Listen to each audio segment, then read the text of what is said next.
One Uptown TV. Yo, enough there, me I represent. Bang. Being representing a man for Uptown TV. Bad we bad Gaza, bad we bad. Bad we bad Gaza.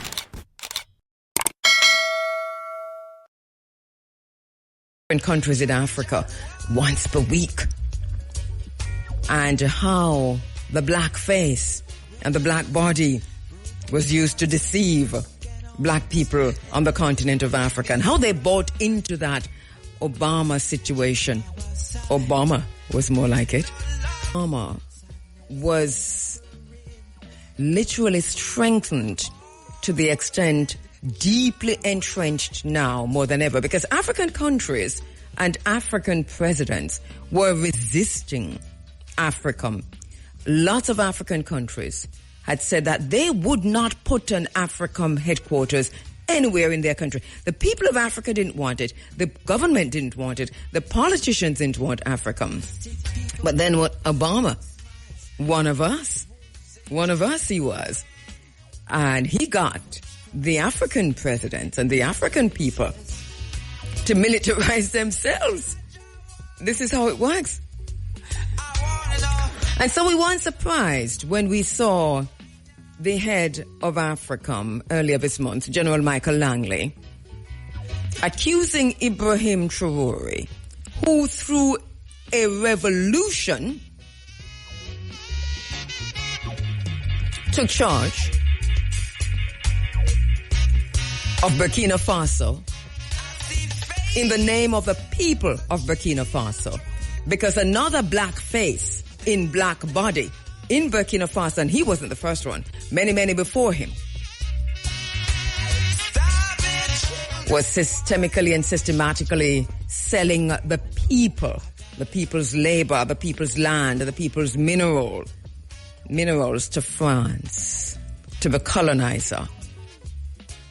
Poverty in Burkina Faso, phenomenal. A country that's so rich in minerals, in gold. And so we have the Arab countries coming in and taking the gold. We actually are seeing a report coming out of Burkina Faso last week, about that very thing. And we had France in total control of everything.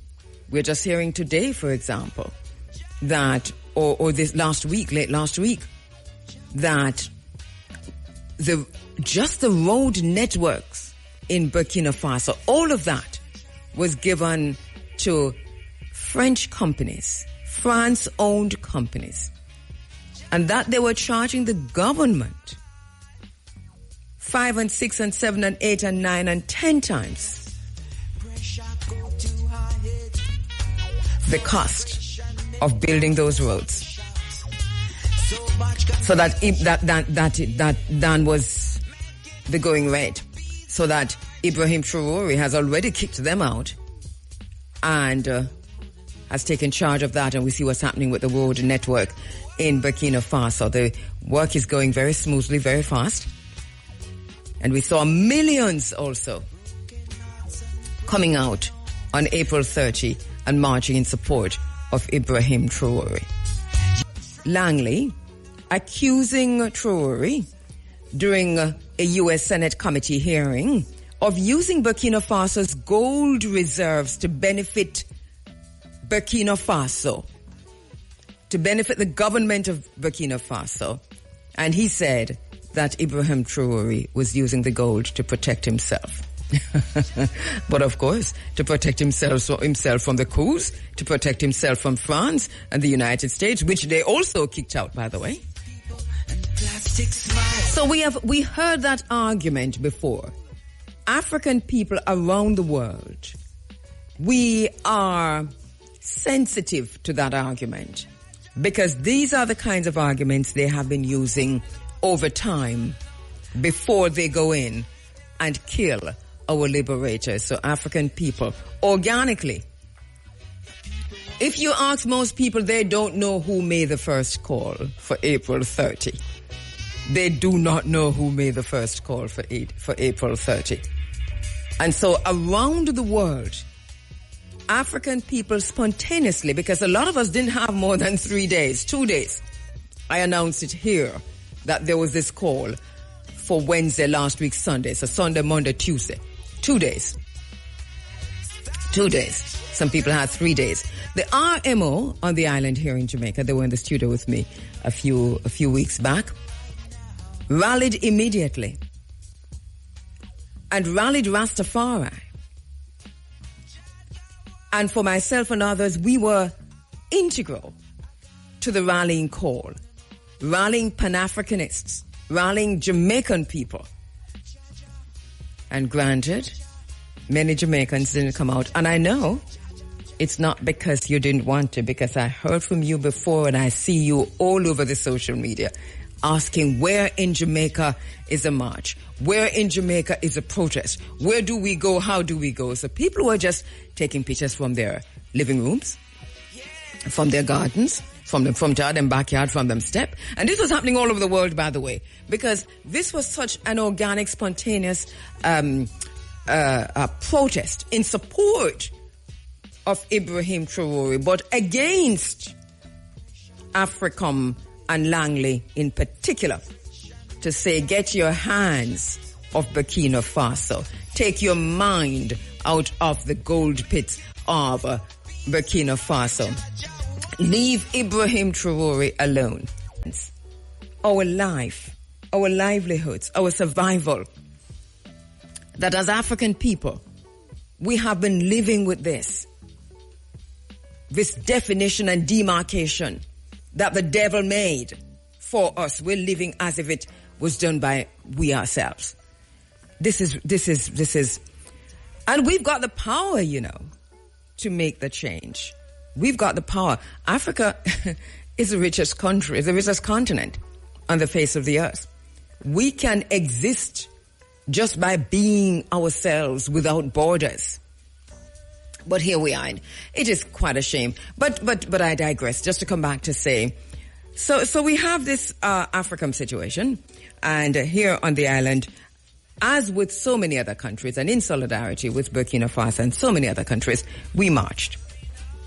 We made a decision, my husband and myself, to cut through the belly of the country, go down the hill, and head to Sam Sharp Square, to the brethren and sistren who gathered in Sam Sharp Square. Good morning, greetings. And you'll hear more about that as time goes by. But just to say, what a gathering. I'm happy that I was there, because sometimes we have to take our physical bodies to the spaces to make a change. If we can't, then we do it from where we are. Spaces are virtual now to a large extent. And so we can do it in many, many ways. But there are times, for me, when I feel that I really do need to take my physical form to the space. Spiritually, we are always there. And for those who couldn't make it to a physical space, no less, because you've been doing it on the internet, you've been doing it digitally, you've been posting, you ensured, and I'm talking globally, that even on that day, and I can see that this is an ongoing campaign, but even on that day, across the world, there was hardly anyone who could have gone on their phones, internet-wise, and not see that the world was in solidarity with Ibrahim Traore and Burkina Faso, and that this would not be another Gaddafi. This would not be another Patrice Lumumba. This would not be another Thomas Sankara, not on our watch. It's to say, no more. No more. No more killing our liberators. No more killing our freedom fighters and taking our land. We say this specifically to France and secondly to the United States of America. But we've got to be really pointed right now with our energies. And this is how we're doing. Ibrahim Traore is on the move again in the Sahel. And we're liking what we're seeing. However you look at it, however you take it, this is a moment of change. And we're welcoming this change. Let me take a break. It's Child Month on the island. Yes, we're paying some attention to that. Very interested in what we're seeing coming out of Jamaica. Don't know if you saw the newspaper article that spoke to what's happening in Jamaica now regarding, let me see if I can find that, the Jamaica Gleaner. I think it was published on May 1, the headline, Children Under Fire. More than 150 children under age 17 were murdered, while just over 4,000 were sexually assaulted in Jamaica over the 5-year period that ended last year. And this is according to the National Coordinator for Child Month activities. So we're celebrating Child Month, we're observing Child Month. We need to begin to celebrate our children. And the theme in Jamaica is Act Now, Stand Against Child Abuse and Exploitation. The article continues that approximately 500,000 students traverse Jamaica's roadways daily. And this is according to Dr. Cassan Troop, Permanent Secretary in the Ministry of Education, Skills, Youth and Information. Between 2020 and 2024, a total of 168 children, 17 years old and under, were killed across Jamaica, while another 351 suffered gunshot injuries. Nicole Patrick Shaw, who is a chairperson of the National Child Month Committee, gave out that information. This is alarming, to say the least. To say the least. The data showed, too, that 1,439 children were victims of rape, while 2,576 were victims of other sexual offenses, mainly sexual intercourse with a person under 16 years old. Some 253 of the child rape victims were between 3 and 10 years old. This is what the breakdown of the data shows. A further 43,312 cases of child abuse, an average of 60 reports per day, were recorded by the Child Protection and Family Services Agency over the 2-year period ending in December 2020. You know, and so many are not reporting, because this is an epidemic on the island of Jamaica. Child abuse, incest, sexual exploitation. This is an epidemic. And we're going to throw in, because it is critical that we do that, human trafficking, sex trafficking of children here in Jamaica. We roll these statistics out every May. For what? To what purpose?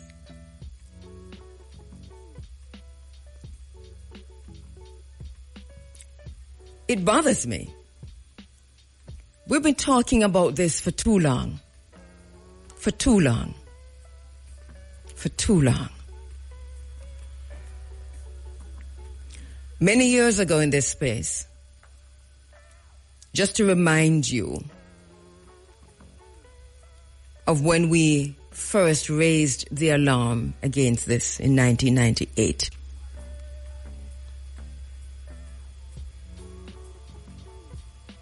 Because we raised a question then. There's a reason why I posed that question in 1998, and every year since 1998, at least 3 or 4 or 5 times I've posed this philosophical question. It's not mine. But because we were doing more than talking on the radio, we were reaching out to the agencies. We were reaching out to the various governments. We've seen governments come and go. It doesn't matter which political party. The statistics remain the same in that they escalate every year. And we roll them out every year. And we have press conferences and clink our glasses and drink our champagne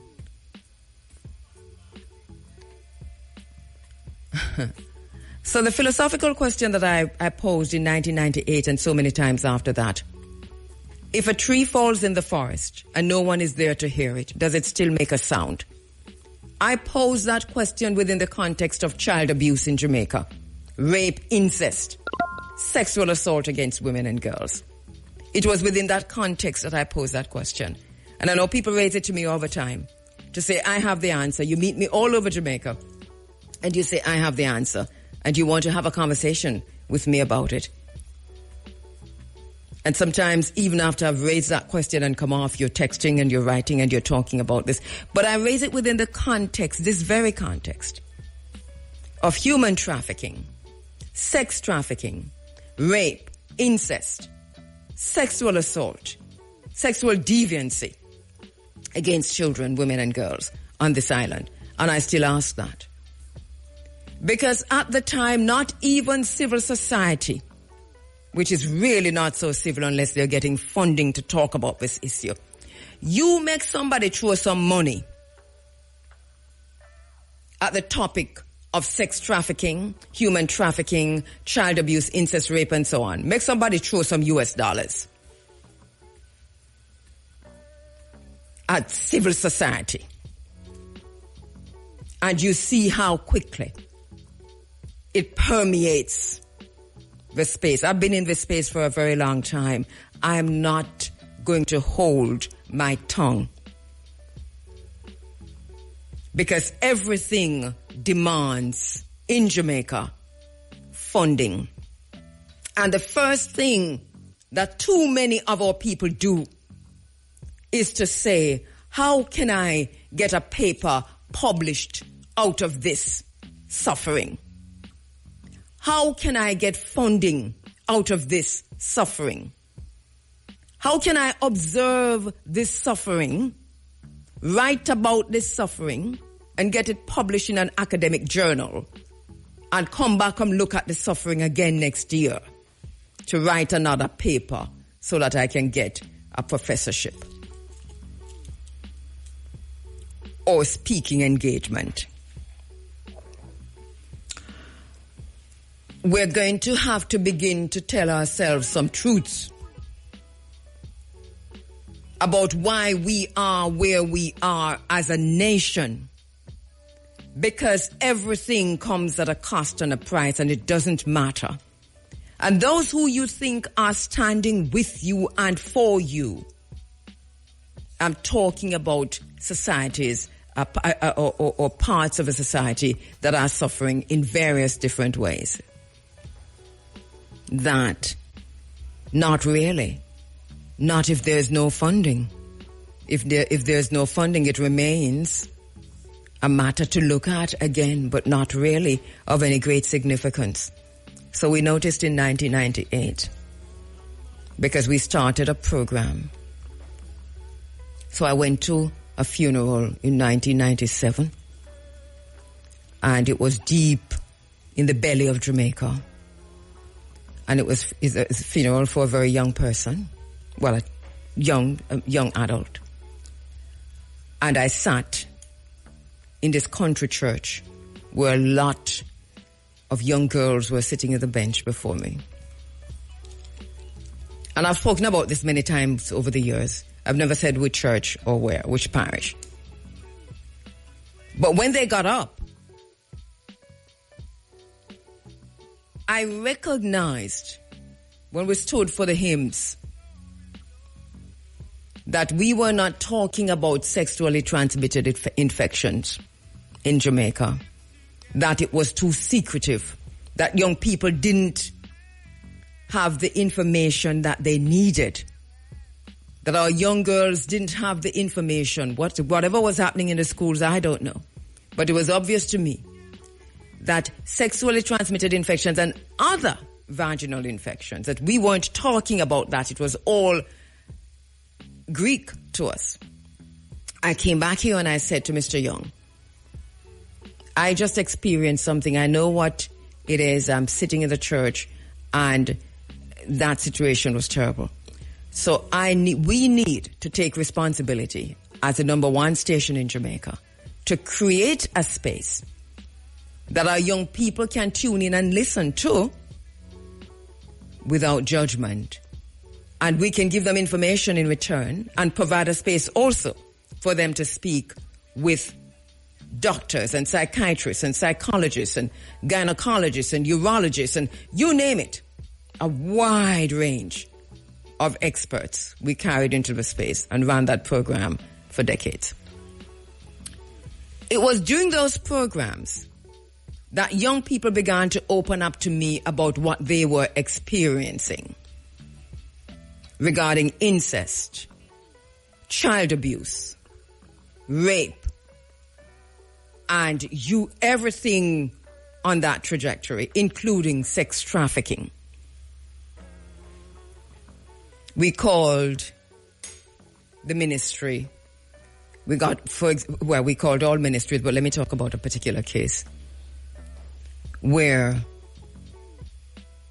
I got so much information about sex trafficking and the sex trafficking ring, but that the people who were being trafficked were mainly, at the time, and this is what we found out even through our research, what we on the island call go-go dancers. They were calling themselves exotic dancers, but a lot of them were sex trafficked. And they were telling me confidentially that I am here doing this, but I'm not here on my own free will. I can't, when I'm done, I can't move from here. And they told me what was happening. But then they also told me about the international ring that connected back to these spaces and how they were trafficked across the Caribbean. The Dominican Republic, Dominica, Trinidad. And also how they were trafficked in Latin America, South America, Colombia, Venezuela, and other countries, Panama. And we had all of that information. And we called the various ministries involved, and we remember in particular the Ministry of Foreign Affairs at the time told us that they have no designation on their books for exotic dancers. And so they can't go in search of something that they do not have a designation for that category of worker. There's nothing they can do about people who are exotic dancers who are traversing the Caribbean. Traversing the Caribbean. This is what we were every year for Child Month. They're rolling these figures out, these statistics. And I'm not sure to what end and for what reason. And what are we supposed to do with the numbers? Why is it that we have known this for so long? Long before 1997, 1998, when we started pointing it out to you. Do you know, we have had every single minister up until recently of the relevant agencies on the phone in the studio. We've had the heads of the agencies. I remember that in 2001, 2002, the conversation we were having is, how do you centralize these agencies? You're dealing with that. You're dealing with that. You're dealing with that. Why is it that you are not corresponding? We were going around the island, I am saying this could take all morning. But here is the thing. They have always known. They have always known. And I put it to you, and I'm going to do this, I'm going to say this because this requires some plain speaking. And for the sake of our children, let us speak plainly. Too many people who are managers and heads of boards and heads of organizations and politicians over time, too many themselves have been pedophiles and molesting our children. and involved in pedophilia. And this is why I feel we are where we are today. Because too many people in authority have been involved in this travesty against our children. And it is Child Month. This is the article I haven't finished. You know, the article has a subheading, Startling Findings. Jamaica's first ever violence against children survey, published by the Planning Institute of Jamaica last November, produced some startling result in terms of what is happening with our children. And we are told that the reason why the theme is selected this year is because of that. Give me a break. Give me a break. We need to get over ourselves. This is a problem I find with Jamaica's technocrats. Everybody all up in themselves. Let us cut out the press conferences and go and do the work. The United States State Department published a few months ago the Trafficking in Persons report on Jamaica. And we've been going through this. It talks specifically to the challenges, the problems, but also the advancements. What is being done to combat human trafficking? I know that here in Jamaica, only when funding is thrown at this island, only when funding is thrown at the ministry, and there is a global directive from the World Economic Forum or some other space that feeling them conscience, and they don't really have any, but you know how it is. It's gonna make them look good for a minute. That only then you see this big hula baloo about human trafficking, and it's all over the place. So, in the report, which is available on the U.S. White House government website, it says that children in Jamaica are subjected to various forms of trafficking, including sex trafficking, forced labor, domestic servitude, and forced criminal activities such as gang involvement and lottery scamming. They estimated that about 6.3% of children aged 12 to 17 have experienced or currently experiencing conditions indicative of human trafficking. Children, 12 to 17. Boys, it says, are more frequently exploited in forced labor and criminal activities, while girls are more often victims of sex trafficking and domestic servitude.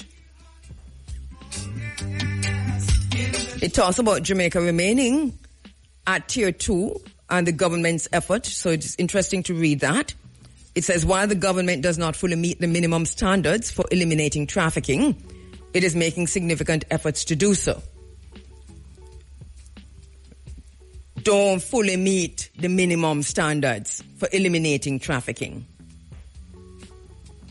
This is Child Month, and you come up with a theme because you do a survey for the very first time a few months ago.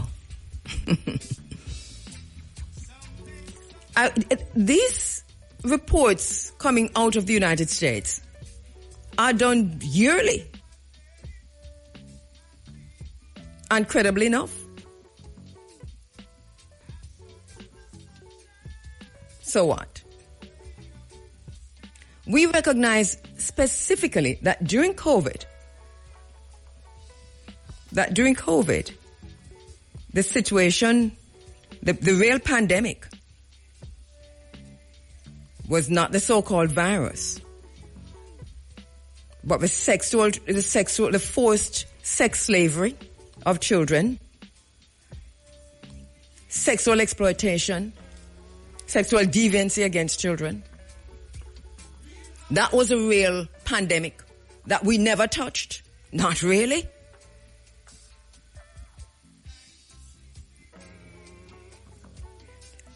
I am not just a voice in the room, you know. I bear witness to these truths. And now we are finding these truths buried behind and underneath statistics, under them reports and them bureaucratic hesitation. This is what we're finding. What's going to happen after this report? What's the plan now that you've put out this survey? What's the plan for our children? In the shade, 96 degrees in the shade. So May is Child Month in Jamaica. And we're all talking about Child Month. It should be a sacred time. Every month should be Child Month. We have to get beyond the slogans. I don't care what the theme is. Keep on a theme to yourself. We know what the problem is against Jamaican children. It's been so for a long time and it's getting worse every year, every day. What are we putting in place to protect the rights of our children? Where we have 6.3% of our children aged 12 to 17, our sons, our daughters. Either them living through it now, or they have survived the unimaginable horrors of sex trafficking, human trafficking. Let that sink in.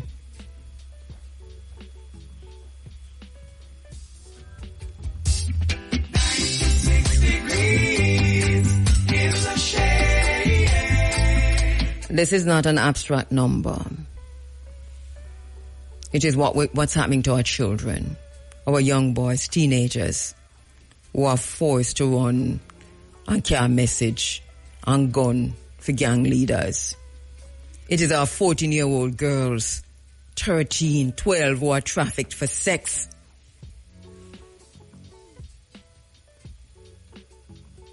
It is our children who are, some of them in state care, in the care of the government, who are re-traumatized by this very system that them say was meant to protect our children.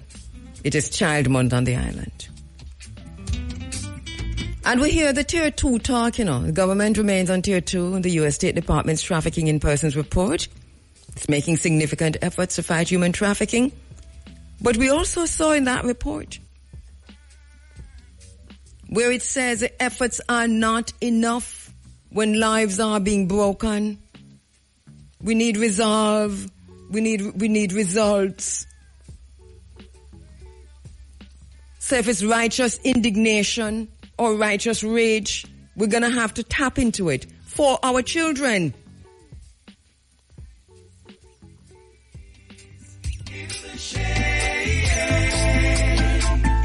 So this Child Month, once again, our children are not for sale, but they are being sold. Their dignity, their future, and we are the guilty. And who are the guilty? And as we have been saying since 1998, because the children, a lot of them who are adults now, and they can tell you, who have been talking to us every year since that. They know their abusers. And I put it to you again, that too many people, too many man in authority are involved in the sexual abuse of our children. This is not a lie. Politicians, you know yourself. Politicians, you know yourselves. People see you. Them see the houses where you have sideways this or over this, around this for this very same thing. Them see the young girls coming from school in them uniform, tapping at the house there and I feel your place.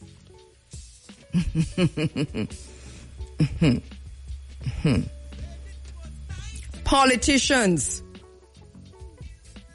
I want you to stand up in Parliament and speak out against pedophilia in Jamaica. I want you to stand up in Parliament and speak out against rape and incest and child abuse. Remember when we had a campaign here on this program called Mega Ball Out? You remember that campaign? You remember when we asked women to band them belly and ball and asked the children to talk to us to ball out? It was about this when we said ball out. And the children did ball out. And not one case went to court. And the information was given to spaces like Sissoko and CDA. And now you stand up in your spaces, your sterile clinical spaces, talking about we've got a survey and the findings are startling.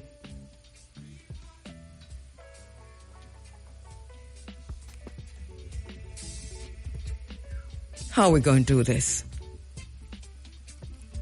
Every minute on a renewing on a call. The Office of the Children's Advocate renewing a call. The CDA renewing a call. Sissoko renewing a call. What kind of whole heap of call? Then who has the right to go beyond the calls and do the work? Whose responsibility is it to move beyond the call and to do the work for our children? Who is responsible? So they say it's Child Month on the island. They say we are to act now and to stand against child abuse and exploitation. I say to them, Gwe. Gwe. That is Mandarin for go away. Let me do the calling this morning. No more press conferences on this thing. Necessary. Where are the children that you lost in COVID? How many of them were trafficked? Were them there? How many of the students who you say you couldn't find? Where are they? When they just like move on and go on like nothing happened, that nothing happened? You're just moving right along? Where are the families? Where are the fathers who were raping their daughters right throughout COVID and after COVID and before COVID? Who catching those children even at school? When them turn up at school and the teachers can look at them and see that these children are being sexually abused because these are children, them underage, and do not tell me that the girls know what they're doing.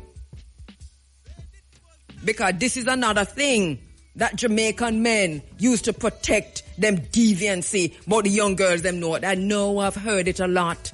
Well, there was a law, and the law said them don't know what them are do. Where are the fathers?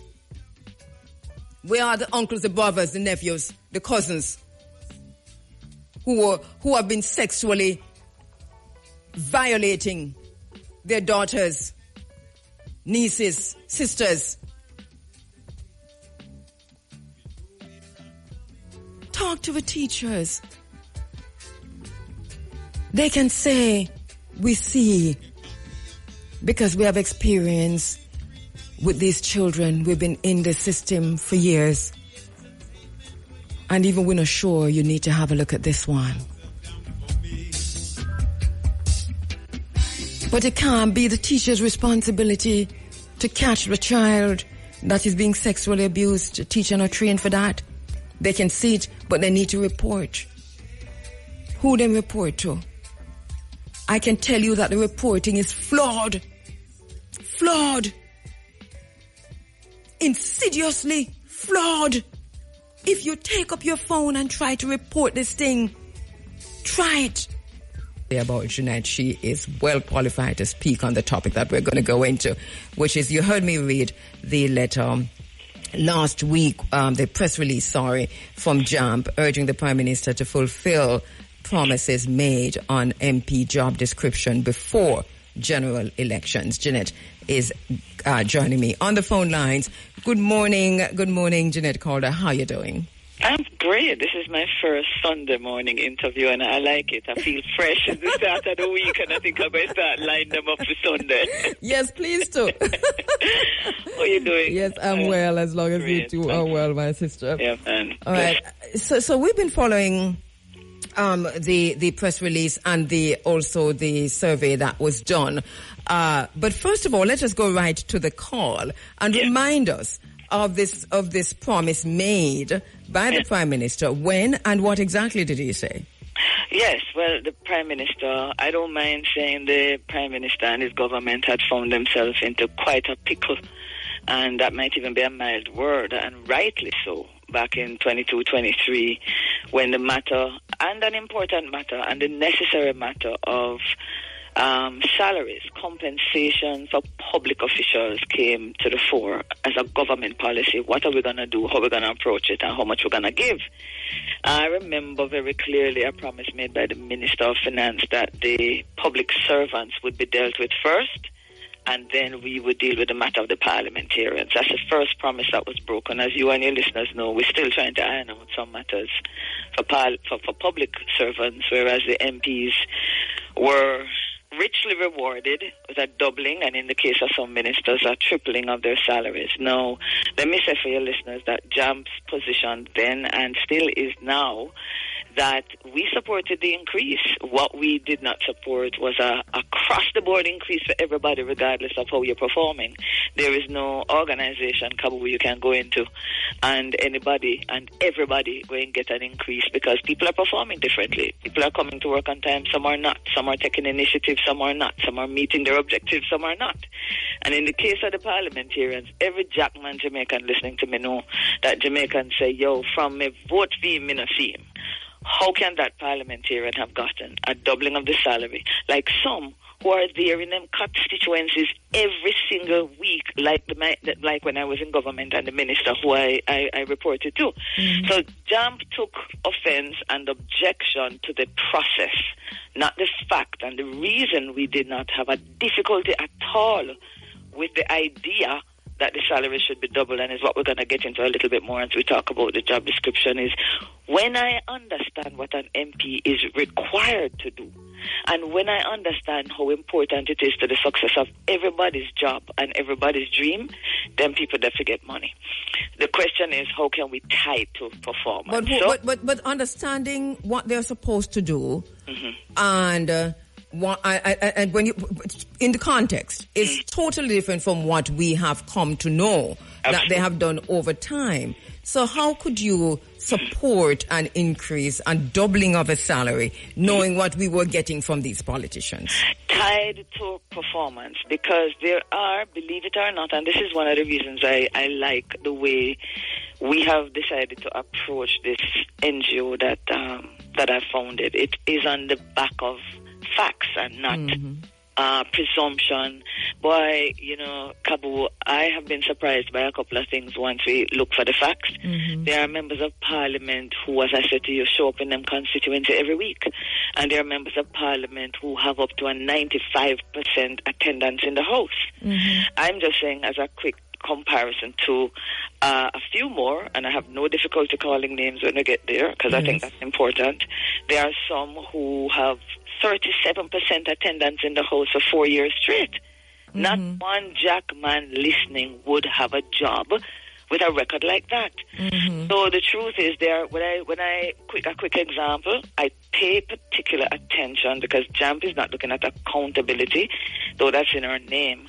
We're looking at financial accountability. We believe that if we follow the money, Jamaica, any ministry will be better if we focus on the money. So that's where our focus is. Now, we therefore look every week at the committees in the House that review and monitor the spending of government. So the Public Accounts Committee. There are members there, Kabu and listeners, who I have never heard open their mouth. If they speak today in the House, I wouldn't recognize it. But there are members who, when you listen from the meeting start, the questions they're asking, yes, okay. Yes. You went home last night and read the report and make notes and come to do the job. So I am saying, for those of us who pay attention to Parliament, notice I never said the news. Because one of my grievances, Kabu, is news only carry the sensational stuff. They're not really going to see the thing. Yeah. And I understand why. I just don't like it, but I understand why. So if you watch Parliament, you begin to realize, yeah, man, some people down there do the work, you know. And some are just complete shirkers and bench warmers. So that's the reason I would say to you, I have no difficulty with the doubling. I have a difficulty with the fact that performance had nothing whatsoever to do with it. That is madness. But back to your question of the promise the Prime Minister made. When the country, and rightly so, said this can't work, are we going to have to go pay for this? The Prime Minister came out on 2 dates, and I want to provide the dates for your listeners. One, people who listen to this program serious about public affairs and serious about governance. So it's the May the 22nd, 2023, and June the 20th, 1 month later. The May the 22nd date, you can go to the Public Broadcasting Corporation of Jamaica, PBCJ, who records all the Parliament meetings.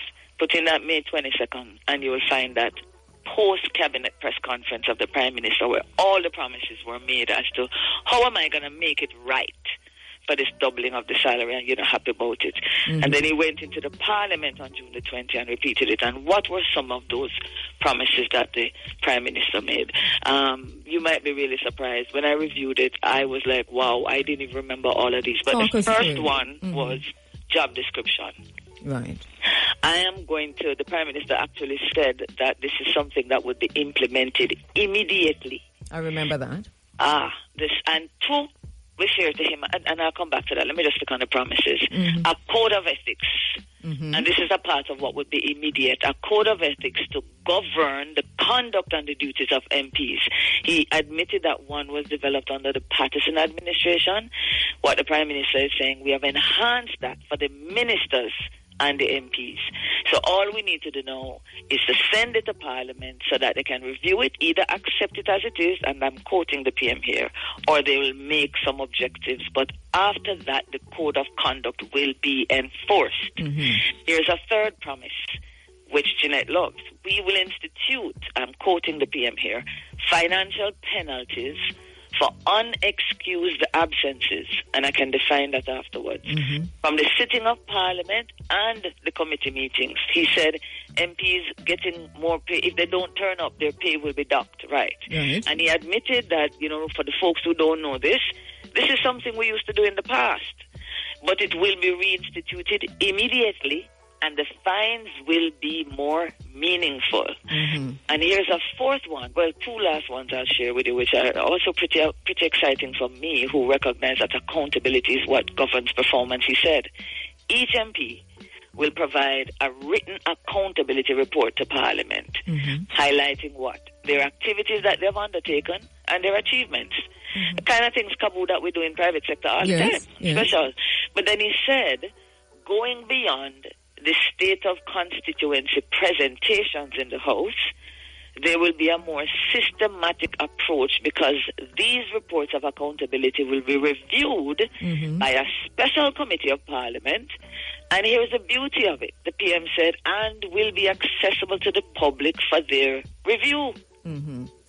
Right. So training of MPs, special courses will be designed for MPs, including senators, and they must be completed within certain hours and certified in the practice of parliamentary affairs. And the last one, he said he himself is going to take accountability for these reports, starting, he said, the beginning of 2024, policy, legislative, and administrative targets of what they intend to achieve in a fiscal year will be submitted to the Parliament.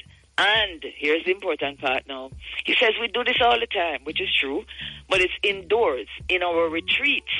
What I will do now is ensure that I get the help of the public in monitoring and managing that, which means we now, Kabu, will know what those promises are every fiscal year, and he will be looking to us to help him to monitor and manage the performance of our MPs. How that sound as promises to you? At the time when he said it, we thought it was fanciful. I would still think that is a promise to a fool. So, but let me ask you. I know you, and thank the ancestors for JAMP, because you're doing a really good job at reminding the politicians of their promises, particularly the Prime Minister, and asking for accountability, even though you say financial accountability. But can we go through those promises then? Sure. Because I know you're making a call to say which promises made, promises kept, any of them at all? None. Well, one started, none kept. Can you talk us through those that haven't been, those that started? Or yes, one started, the one that started? The big is where the Prime Minister started. Now, when the Prime Minister said immediately, he did move immediately. He indicated to the public, say, a lot of you think that I put the cart before the horse in compensating first. I'm one of them. Guilty. It should be for 4 months first and then you pay me. Yes. But he did say that the idea of a job description is not something he was providing because of the outcry. He said from 2019, and it's important that the listeners hear this, from 2019, I had made this a promise, and in 2021, I had gotten a draft. So he said in that case, I am in a position to immediately act on it, and he did. A draft was a draft job description for MPs and ministers, 2 separate documents, were tabled in the House in June of 2023. That's almost immediately. Really, not even, I think, 3 weeks passed and it was done. A joint select committee was set up to review it, and a joint select, for your listeners, automatically means that citizens will get an opportunity. It wouldn't just be the Parliament reviewing and deciding, but citizens could write in and say what they think. I remember sitting in my Christmas vacation, December 2023, working on my critique of the draft, which was not a bad draft. By the way, when I look at the one for the UK, which is the system we're all coming out of, the draft that Jamaica have is far better than the final document that's on the UK Parliament. So it started good. Okay. 2 town hall meetings were held. I went to both, one virtual, one at Wolmer's Auditorium, and 2 meetings in the House. Since that day, in December of 2023, 15 months have passed, not one more meeting. And the Prime Minister was writing his dissertation. Might have been. But I must say that though I believe the Speaker of the House, that's the only thing I can tell you because that's the person who chaired the meetings, was the Speaker of the House being Mrs. Holness, was chairing that joint select. Mrs. Holness wasn't doing her dissertation. So the Prime Minister should be in a position to say to his team, get this done. And they have the expectation that him not superintend it himself. But if he finds, and he should be checking up on it, this is a serious commitment because, Kabu and listeners, a $1.5 billion extra we spending on the last 2 years since the raise there, you know. So $1.5 billion. $1.5 billion extra. Not extra. The total. The total is about 3. But the extras is about 1.5 billion. So I'm saying to you, if we spent that money, we want something in return. And the job descriptions and the accountability. Oh, and let me pause. Folks, let me just make a pregnant pause here. Because what the Prime Minister said, and this is a good place to say it, and I'm quoting, is now that we have taken care of the compensation, we will move towards a well-articulated performance measurement and accountability framework. What that mean to you, Kabu? Performance measurements and accountability framework. It means we must be able to look now and tell how well you are performing. Here are the metrics and the indicators to judge that. And then the accountability framework that the Prime Minister referred to say, if you're not performing, we're going to have to hold you accountable. And the framework will tell Jamaica how. And so that the bottom line is that this has not been done. None of that has been done. None of that has been completed. We have a good start. 15 months, nothing happened. Neither the Prime Minister stepping in to say, well, go on. Not the opposition leader. Let me be very clear. Me cutting both sides. It's a parliamentary issue, and I'm tired of saying to Jamaicans, when I talk about parliament, for God's sake, Jamaica, don't hear government. Because the parliament has both sides, both parties in the House, and we are paying members of the PNP and the JLP to do our work for us. So when And both Jam sides said received, Parliament, and both sides received the salary increases. both sides received it, So, exactly. understand And that, both yes. have a duty to Yes. ensure that the government is, the Prime Minister is held to account for his promises. Yeah. So you're saying the PNP hasn't raised this either? Not one bit, no. Okay. All right. So the call that JAMP is making to the Prime Minister, this has been out there for a few days. I mean, I read this last week, Sunday. So Right. good to have you on this week. Have you had a response from... None at all, not to date. All right.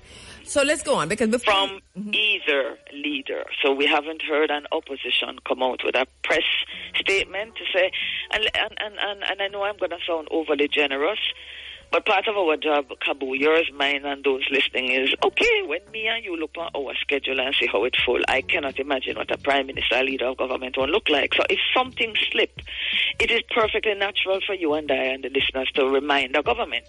What the PM should be saying is, oh my God, thank you, JAMP. How could I have missed this?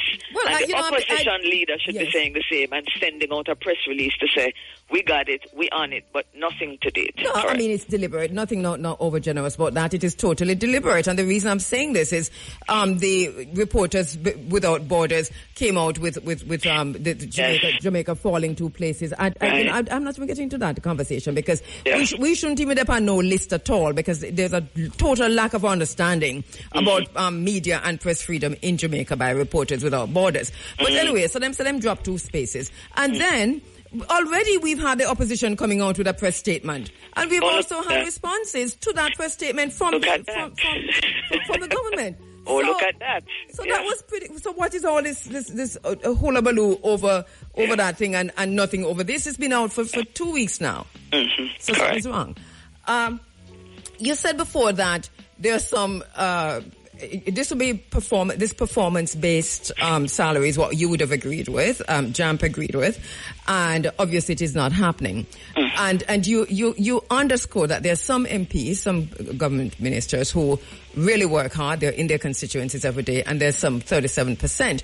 You said you can name some of these people. I can. Please tell us what's happening here. And I think it's important, and I want to say to your listeners before you do that, I have found of doing this job for 5.5 years, if I come here and I just say some, how that going to make any change, right, you know? So I want to be clear on why I am mentioning them. I'm happy to speak of one in particular. Kabu, let me just level with you now. Yeah. One of them not coming back to contest. So it's very easy to call name because nobody can say me scalda and mess up my chances at the ballot box. Okay. The other one that I have been using forever, but I've never really mentioned the name until recently, like about last year. I said, no, it's time to start telling the people. Is going back to the polls. But folks, I can't do anything about that. It's just the truth I'm talking, right? Yes. So let's begin with the People's National Party as an example. If you go to JAMP's website where we document very simple graphics for everybody to see how your employees, note my use of word, how your employees are attending the office, which is Parliament. Mrs. Hannah, for example, made an announcement about 2 years ago that she would not be contesting the elections, right? Well, what I noticed was an immediate drop in the attendance of Mrs. Hannah in the Parliament for, let's call it, they call it the plenary sessions, for example, the ones that are on Tuesday at 2. So we always are measuring 5 years back because we think somebody can have a bad year, so you know. Yeah. So let's look across the years to see what the general trend is. So let me just tell you, from 2019-20, Mrs. Hannah was at 87% attendance. 2020-21, it dropped significantly to 64. 21-22, it came back up to 72. And bam, in the very year of the doubling, it fell to 49%. That is below 50% attendance. And in 23-24, it was at 52, barely increased from the 49 to 52. We're waiting on Parliament to give us now, because the year just ended, for 24-25. I can't tell you how well she did then, but I will shortly. So that's Mrs. Hannah. Took a nosedive, and not because you don't plan to come back. Doesn't mean that you can take funds and don't deliver to your constituents. That's an integrity issue as far as I'm concerned. Yeah, we couldn't do that in the private sector. You could not do that I couldn't say to the anywhere. manager. No, nobody with the smallest and biggest a job anywhere outside of government. As a matter of fact, I don't think a public official, a public servant would get away with that either. Yeah, they would say take time off. If you need the time, take the time off without pay. And that is a generous organization. But go on. And I want to be clear to listeners how Parliament define absent. If you're sick, you're not absent, Kabu, because you can't come. Right. So let me be clear that they don't count absences when you are ill. They also don't count absences if you are out on official government business. All right, good. So the next person that I found an interesting one to look at is Dr. Andrew Wheatley. Dr. Wheatley, I think, is contesting. I think we haven't seen the whole full list of candidates. I'm not sure. But from pretty much the week that Dr. Wheatley left the cabinet in 2018, that was it. It was almost, I'm speculating here, and I don't like to do that. I like to just give the facts and let the people decide. But it was almost as if that's what mattered, being a cabinet minister. So from 2019 to 20, it was 36%. Did you hear what I said? No. I thought I heard you said... You're bad enough. You just as bad. 2020 to 21, the following year, 37%. 21 to 22, a bump up to 39%. And in 2023, it dropped back down to 37%. In 2023-24, the year after the increase, it rose to an outstanding 52%. I don't know what it will be, but because I, watch Parliament quite often, I don't think it's going to be significantly different in the last year.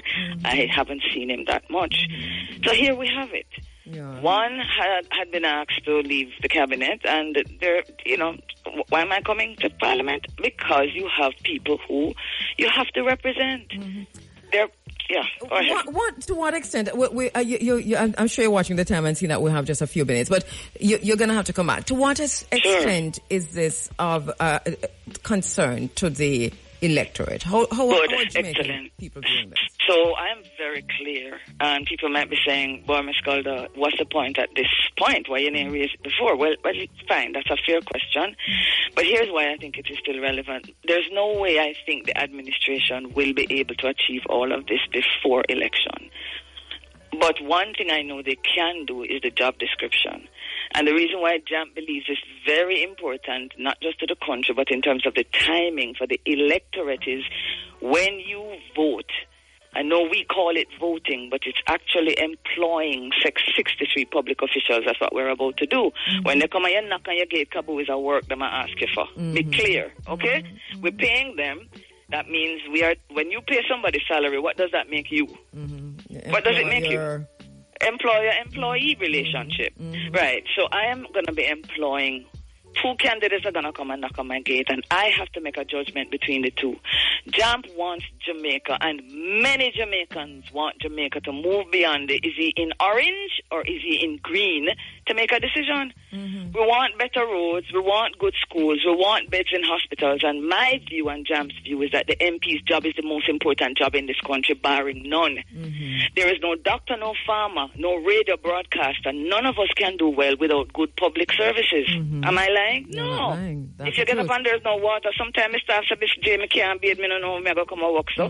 Right? So nobody with a dream is going to succeed without good governance in that parliament. That's why it's the most important. Now, if it's the most important job, I want to select somebody. This is where I am in 2024 at 62 years of governance. I want to select somebody based on their capacity. So how am I going to do that if the Prime Minister and the team, the Parliament, both sides don't sit down and give me a job description, so when A or B candidate come, I can say, here's an example. Boy, I'm going to listen to Area Femina, me hear, me know you want me vote, but me hear this JAMP lady and me hear Kabua talk, and them say, me own 146 public companies. Is that true? Them guys have to say yes, because it's true. We do. Then say, me hear Ms. Calder say that one of your job description is that them NHT and Exim Bank and Jamaica Mortgage Bank, all of them bank here where we own, them have to send you reports. Now, you can read financial reports. You will know if something wrong. That's a question every Jamaican should be in a position to ask the person who's coming for the job in a couple of weeks, because that is a crucial task in the parliament. Yes. Reading these annual reports, figuring out there's a problem, calling these employees in from these banks that we own, and saying to them, hold on a minute, I see this bottom line, what's happening? Are the people them own this, talk to me? I can't do that, and most Jamaicans can't, because the truth is, Kabu, we genuinely don't understand what the job of the MP them, We think we know. No, but that is true. That is exactly true. Nobody has told us. Nobody has told us. I mean, we have an expectation, right? And it's scaled depending upon where you are and who you are. Yes, so we really don't know. So the job description will make that difference in making a decision in a couple of weeks, and we should have it because we're paid $1.5 billion for that job description. Yeah. I'll give you a final word to speak, to because they probably never get your letter to the Prime Minister and also to and I know you can't call him directly, but this space is a whole different kettle of tea. Yeah. All the henchmen are listening, and women, to the Prime Minister and also to the opposition leader. Correct. Yeah, what's the question? I'm sorry. No, to speak to them directly about this call. No, it's everything that we have said before, and we are simply saying this is something that, Mr. Holness, you said in 2019 you yourself had thought about it. This is something you committed to before. This is years of waiting. I think you made a good start, and I think we need to finish it. The people of Jamaica deserve this in order to step up, and for this to be the game changer that you said it would be. I agree with you. I support you on this.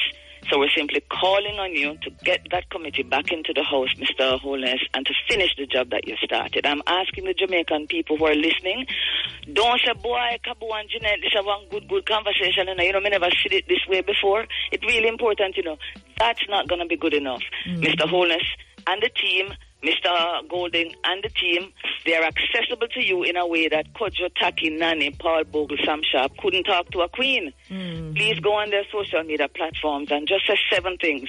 Promise made, but promise not yet kept. We need those job descriptions. That's it.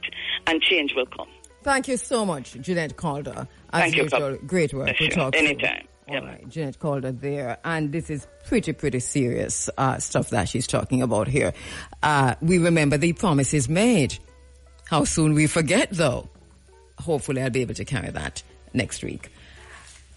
Thanks to the Ministry of Legal and Constitutional Affairs for sponsoring the preceding hour. So the hour between 7 and 8 brought to you courtesy of the Ministry of Legal and Constitutional Affairs. You're inside of the Africa Forum. This is Running Africa, and thank you so much for joining us in the forum.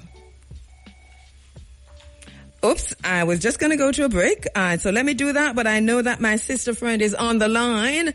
Let me just say good morning. Good morning. Good morning. Grand rising. Grand rising, my sister. So, this is Dr. Amina Blackwood Meeks. She don't like us to say doctor in the space, but we're congratulating every PhD. Let me take this moment to congratulate the Prime Minister for his PhD. Have you read a dissertation, Amina? No, I haven't. I'd like to see it and read it. I'd like to interview the Prime Minister on his dissertation also. I know you don't come to talk about that, so let me take... But I'm going to listen when you do the interview. You say, wait, Amina, come on. This is it. Amina, so we're having a little technical issue, so let me just go straight into having this discussion with you, because May is Child Month, of course, and in Tukuma, and our friend, our brother from Ghana and from the Akan people, Bernanke, not leaving it alone. They're going to be on it. So tell me about the plans, because I know that Ntukuma is planning to I'm trying to find help me, Amina. A calabash to save the world. A calabash to save the world. Yes, tell us now about you say we plan it, but it's amazing how the script and what is going on right now in the world is coming together. Yes. So a calabash to save the world looks at the connection between our indigenous knowledge of our herbs and bushes and herbal medicines, and how our pioneering scientists have used that information. So we salute Cicely Williams from Westmoreland. We salute T.P. Leckie from Portland, and we salute Manley West and Albert Lockhart for their work in pioneering medicinal ganja. And that is so true. We tend to forget that, Amina, don't it? Yes. Yeah. Yes. Bring it back to the... Bring it right Yes. back so that our children will know that when we talk about what has made Jamaica great, Yes. so we must include our contribution to science. That's right.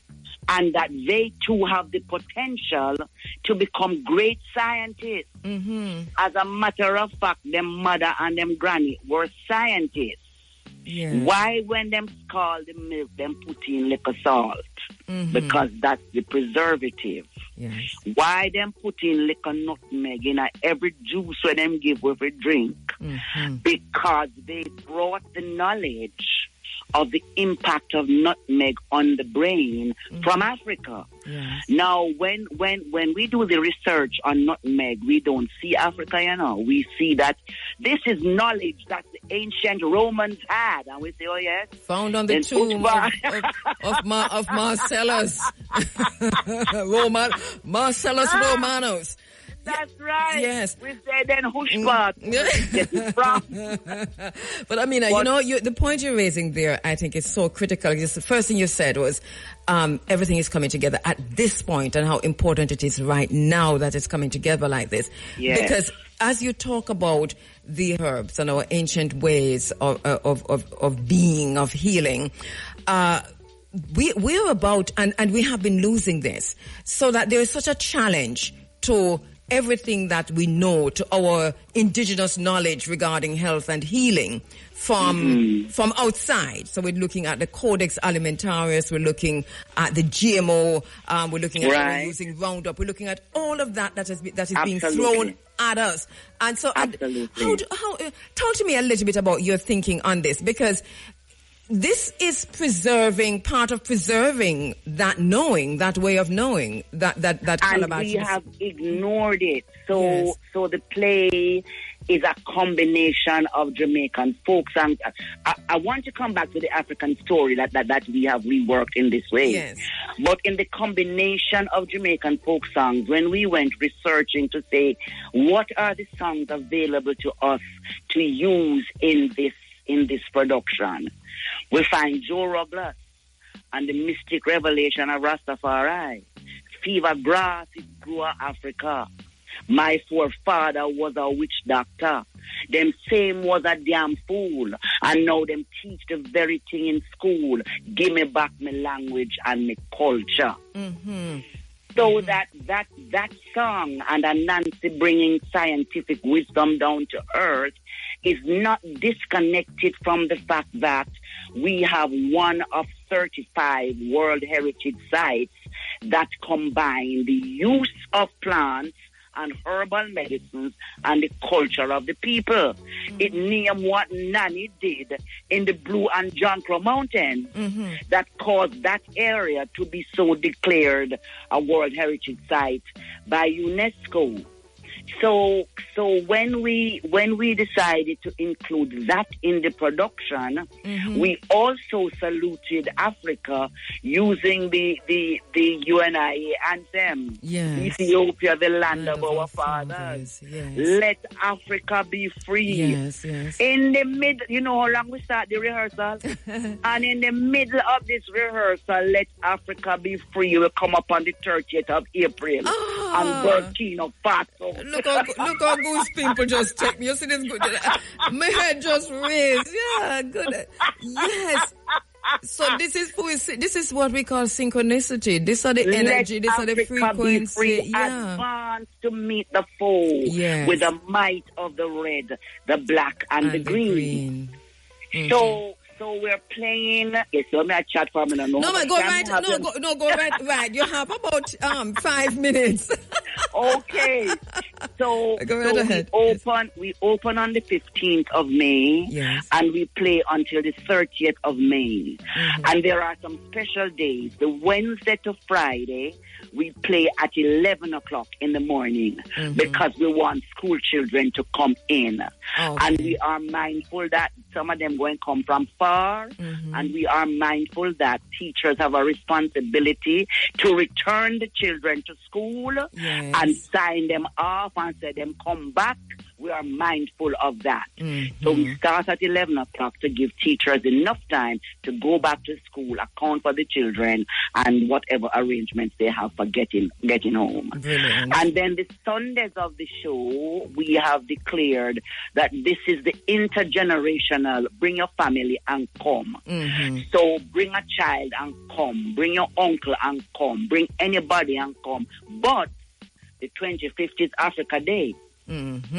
True. And so we're saying when you come, and so the Sundays are at 4 o'clock. Yes. When you're coming that day, dress up in your African regalia. Wow. We're going to celebrate ourselves. Yes. Celebrate the fact that ginger and turmeric did help us through the last epidemic. Of course. Oh, And goodness. where's that It's true. Yes. And where that came Yes. from, and salute the knowledge we brought from Africa and introduce our children to Cicely Williams, T.P. Leckie, and Manny West and Albert Lockhart. All right. It sounds really, really good. A calabash to save the world. Written. Right. Written So by... Supreme God. Yes. Written by Amina Blackwood. Written by Dr. Amina Blackwood Means. Let's get that out there. Yes, the And- Supreme God had given Anansi a calabash of wisdom Yes. to bring down to earth. I think many of us know that story, and we know it through European eyes. Yes. So we say, oh, Anansi greedy and all of these things. Well, we have done our research with the people where Anansi come from, and there is an African perspective to that. We know what the Supreme God put in the calabash that Anansi brought down to earth. He put in like a science, like a technology, like a engineering, like a art, like a mathematics. The people them now who are discovering how we should teach, calling that STEAM. And we are saying a long time we'll do that.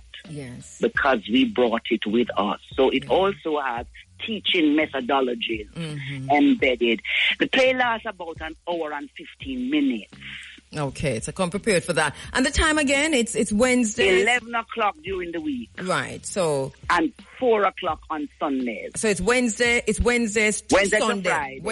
Wednesday to Friday. We're not playing on Saturday. Okay, so Wednesday to Friday. And then And we again, play then on again on Sunday. Sunday. Okay, right. So Wednesday to Right. Friday. Wednesday to Thursday, not Wednesday to Friday, not Saturday.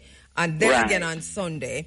And Right. at what time? Let me just quickly say the time again. 11 o'clock during the week, 11 in the morning, Right. and 4 o'clock on Sunday. We are not averse to someone calling us to say, but I have a whole group that can only come on a Saturday. We're not averse to that. Okay. But Okay. that would need to be specially booked.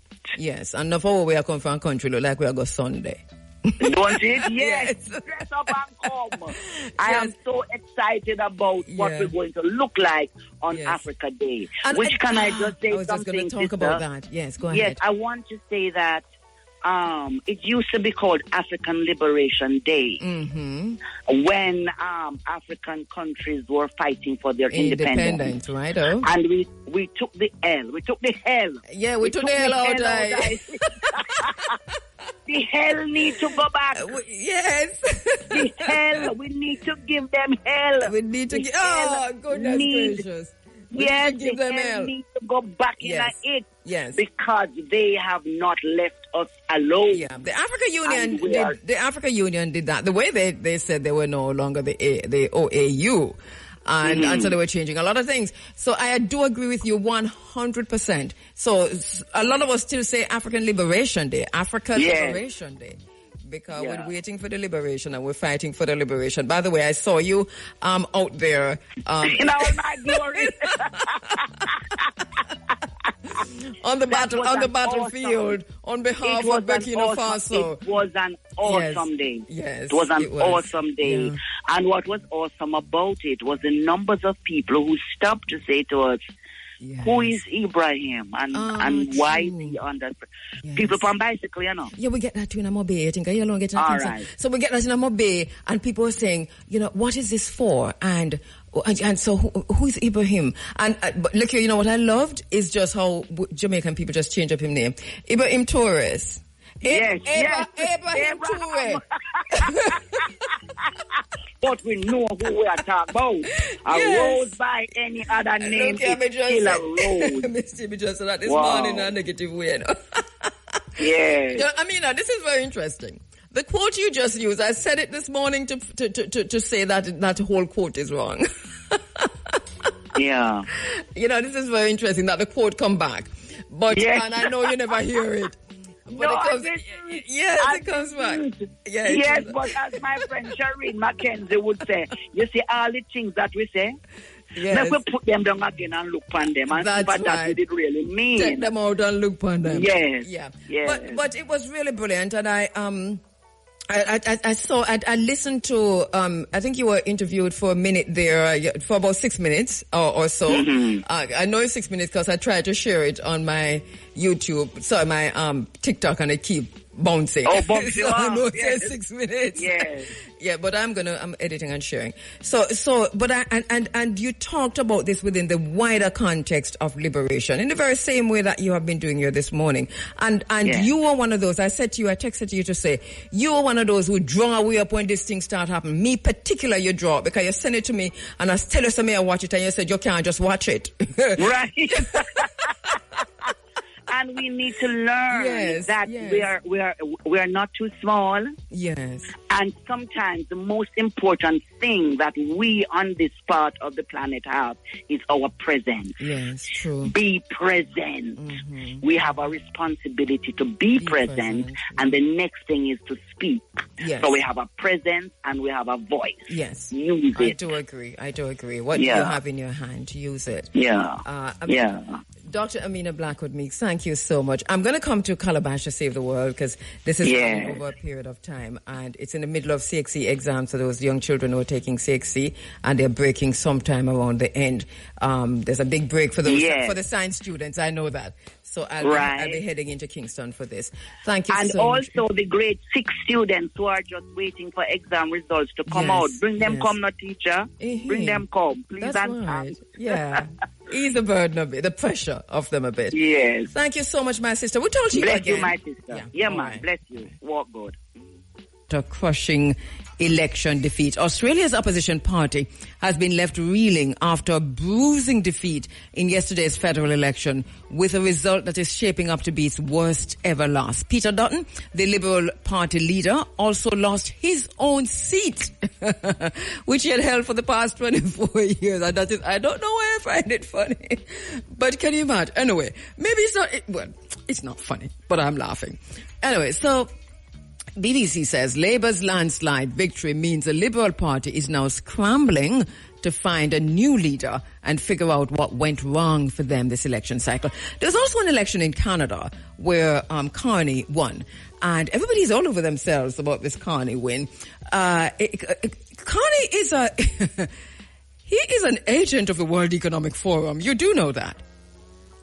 You know, I said to you a few weeks ago that the World Economic Forum, we have globalist technocrats. So we have a globalist technocracy, or globalism and technocracy coming together. And that is what was frightening about the whole thing. So here is a globalist who's also supporting and actively participating in this new technocracy, which is leading to transhumanism. That is Carney. He doesn't differ so much from Donald Trump. You know that, though. They are taking two different roads to the same place. So them go Ochi Market, one a walk on the bypass, and one a take the highway. We call it highway down here, one little road. Anyway, but they're going to Ochi Market. That's basically what's happening. Carney and Donald Trump going to Ochi Market, which is to say that they're really not that different. Two parts, same outcome. A lot of people are going to be shocked with this Carney thing. And it really didn't matter who won. It would have been two roads, maybe the same path for the conservative man, but It is what it is, and I'll literally break that down another time. But Carney is the agent. He is a World Economic Forum personified. So Canada is not in for anything better than what Canada has gone through under Justin Trudeau. As a matter for May 10 through to Sunday, May 11, I really love the auto shows. I just tell you that straight off at the top of my head. I'm not going to hide it. The Jamaica Auto Show 2025 is set to host the largest number of new car dealers in the modern history of the local industry, shining the spotlight, they say, on the latest technologies, vehicles and innovations available to Jamaicans. Well, I don't know, because my car tell me when to stop for coffee. Like a bop, bop, bop, coffee, you just see coffee flash on the thing, like it's time to, then what else is going to happen now? I think, okay, it must be EVs and so on. I don't know. And then I think this weekend is Miami, right? F1 is this weekend? Right, busy? busy? yeah. You're the sport today. Yeah. I like the culture side of you, know. I tell you, when you interviewed that lady this morning, I would really feel good, Being away for the past 2 weeks, I was at Pins. Mm-hmm. The worst Pins I've been to many, many years. Well, we're talking to Busy, by the way. Busy Campbell. And leave your son up there, Roger. He's on to Maryland, which finished yesterday. Yes. Sunday. So what you say, so what was the worst one? Worst pen relays? I will tell you, the way they change up the events on a Saturday, the ladies one on Saturday and the men one on the Friday most. But then again, I believe it's because Toyota is the sponsors. When it was Nike, it was much different. Because you saw the rest of the world, Jamaica, what they call America versus the rest of the world, Canada relays. They haven't had that since last year, I think. But what I said in attendance, it was poor. But I think what add to that, I can tell you, because a lot of friends that I know, because of this ICE thing and immigration thing, a lot of people, stay away. Yeah. Oh, okay. I share that with a lot of people. Yeah. But I tell them the good thing, I'm a citizen of the world. I go anywhere. One can't tell me. But me not live here. That's all. Me not live here, Jamaica. Yeah. That's what I'm going to say, Sweet Jamaica, nah, left here. Aki and saltfish. No, well, Aki and tofu. When I came back, 1970 when we went to Haiti and played Santos in the club championship. That time it was good. Yes. Because I remember Philip Bob, Bats and some men. One was still in Miami. And when I saw what is happening, I feel it. I feel like tears come to my eyes at times. Yeah. And I've been to Pakistan, India with cricket and all, Australia, New Zealand, and they are the top teams, the top world people, you know what I mean? But look at Jamaica, I'm tell you, Sister Kabu. I know. I'm talking to you and I just reflect. Yes. With the other day, about the Bob Marley One Love. And I must tell you, I appreciate the support you gave. Yes. And, coming up Labor Day, we always have to bring back the love. Yes. But this year, because of the Premier League final, which will be on the Sunday, the 25th, they brought it forward to the 23rd, which is Labor Day. So I have to put mine to 25th. And of course, this is why we wanted to talk to you quickly about this. And, I just got some goosebumps because I'm talking to you, I'm looking at my phone and I see a brother writing me from Kinshasa. And, I know you and I talk a lot after the program, more time and so on. But when we make these kind of connections, and the brother is just say, hail up, hail up the brethren, hail up. And he's writing from Kinshasa. And this is a kind of global reach that sports has, that music has. And when you say Jamaica, the power that this nation packs, it's due to a large extent to the talent of the people of Jamaica. It's always that. So this year, tell me about the upcoming event. Bring Back the Love. Started in 96. Yes. When the Prime Minister called me after the Bob Marley One Love out at Avenue. Contacted me and Admiral Bill said, want to have a game for the people. And when I said, yes, entertainers against the master. Yeah, that's fine. And I endorsed it. But the only thing when he said it was free, I said to him, but basic school, I want to help in a boss. and Admiral Bailey, he was the one on the Olympic in Trinitarian. I have one in the East and Glenmore named Just for Kids. So I said to him, I want to put 2 pounds at the turnstile or in the gate and let the teacher come. He said, no problem. I'm really glad the idea came up that people could donate to the cause to help the kids because they're the future. Right. You and I used to go to school, you know? Yes. So this year we're having a game. It's on the Sunday, not the Labor Day. It's on the Sunday, 25th. Yes. And we'll be honoring people that people don't know. We honor people in that category who believe uplift Jamaica, you know? Yes. Inspire Jamaicans. So who are the honorees this year? This year, you should know. You know, and Mr. Samuel, Bert Samuel is one. Bert Samuels, Pan-African attorney at law, Bert Samuels. Morning, Bert. Yes. Mr. Charlie Edwards is a football. He's a person who's in charge of Barbican football. Yes. He has invested a lot and he has done a lot for football. Yes. And Alicia James, she's a player for Jamaica. She's right now coaching, what do you call it, Olympic assistant coach, Olympic. They're in the Super League last 4, you know, they're in the semi-finals. But I think she has done a lot. Yeah. And she must be recognized, you know? Yes. And once again, just to, go ahead. It's just a time of you on the 25th, the Sunday instead of the Friday, which is Labor Day. Right. Because the Premier League will play on Friday, we play on the Sunday. So I just reach out to whoever can support. It's all about helping the school kids and the basic school. Last time I had to make a decision with 3 primary schools with computers and bags, you know. But, you know, I always say everybody need help. Regardless of who wants to be, we need help. And when I listen to you at times, I tell you, it gives me more strength to go on. I'm glad that we're strengthening each other. Thank you so much, my brother, because your work also does that for me. So thank you so much, and we'll keep in touch. We'll talk closer, and I'm going to link Bert and congratulate him. Congratulations, Mr. Bert Samuels, Pan-African attorney at law, on being given this award this year.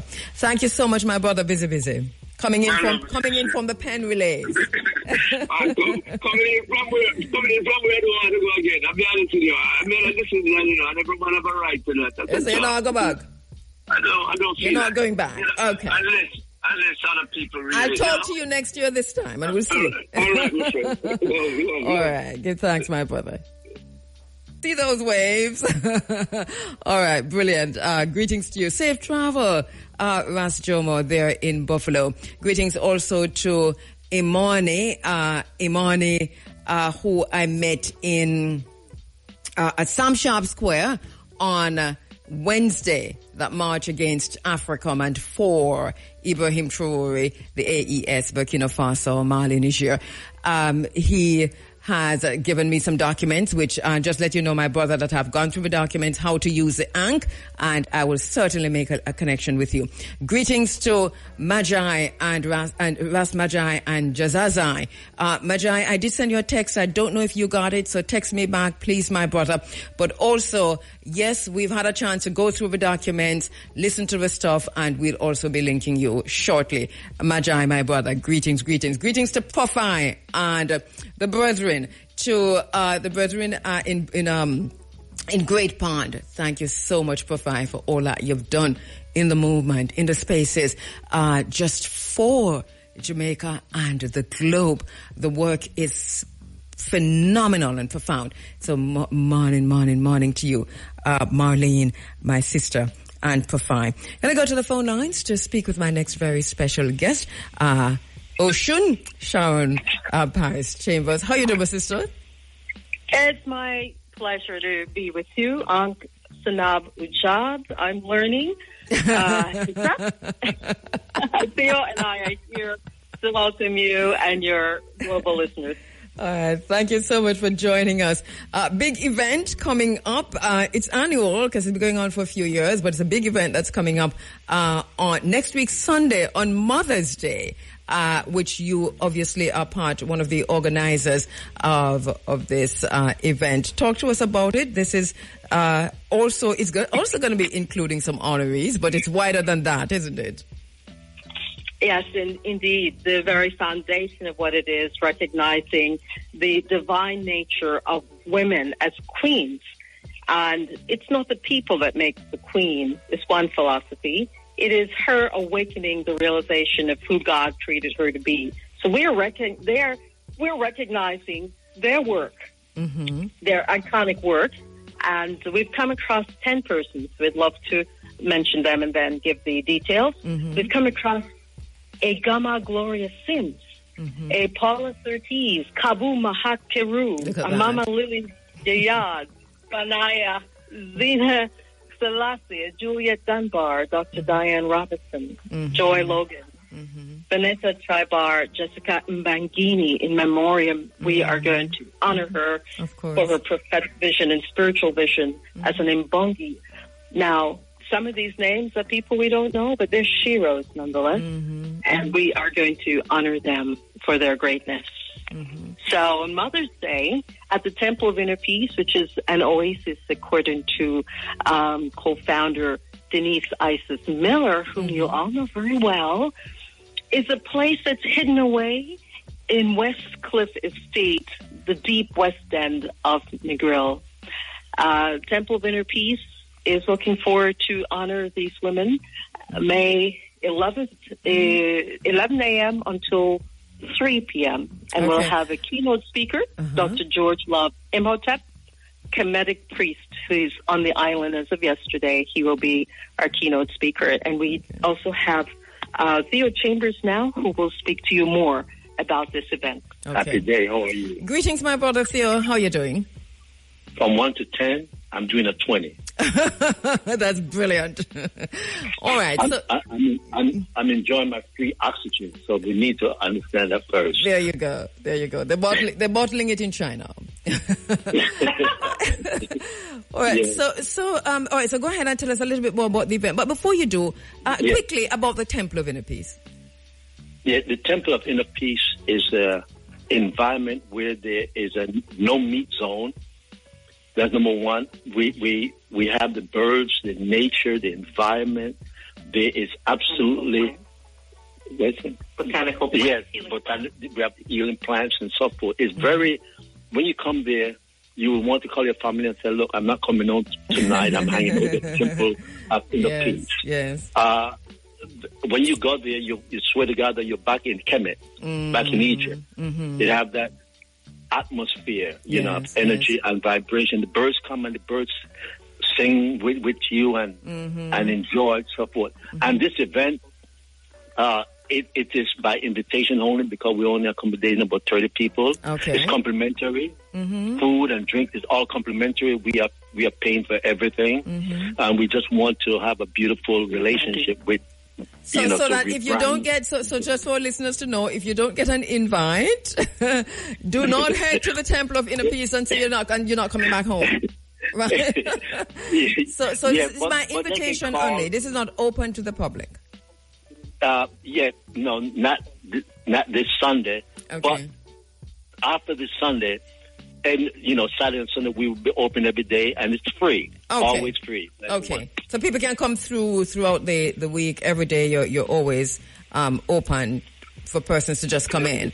But for this event on the 11th, which is Mother's Day, this is by invitation only, and it's between 11 a.m. and 3 p.m. Right. Can persons coming afterwards in the evening for anything, or it's Sunday? It's just by invitation only for the entire day.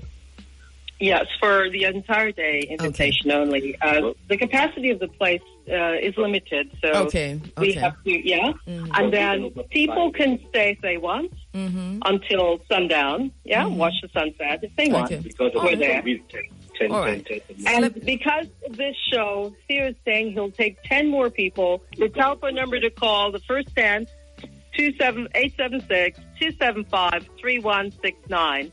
And we are looking forward to those calls. 876-275-3169 to introduce people to this hidden oasis in Western Jamaica with these beautiful Kemetic pictures.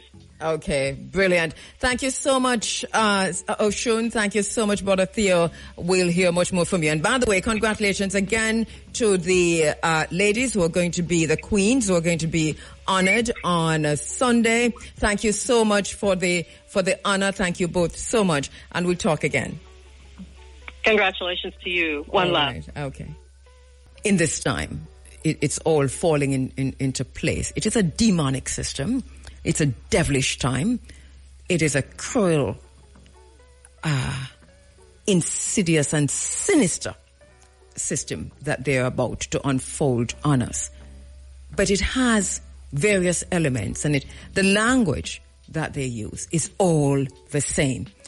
Bureaucracy, efficiency, productivity, sustainable development, Vision 2030, Agenda 2030. All of these little slogans, they've got a whole lot of them that they're just rolling out. They're all connected. They belong to the very same structure, this umbrella of which is really globalism, technocracy, and transhumanism. This is basically what what we're entering or what we have entered. So we're wondering where the Caribbean is on this. The Caribbean is, lockstep. Andrew Holness, the Prime Minister, is lockstep. I want you to listen to this, and then I'll come back, and I hope this is it. All right, let's listen to this, and I'll come back and talk a little bit more about it. Jamaica address its public bureaucracy. We have gotten caught into this culture of analysis paralysis. Yes, who will seek to say that you are corrupt, that you are trying to circumvent procedures. But what they are really wanting to do is to hide behind a wall of circuitous regulation that leads to nowhere. And in my mind, that is the corruption.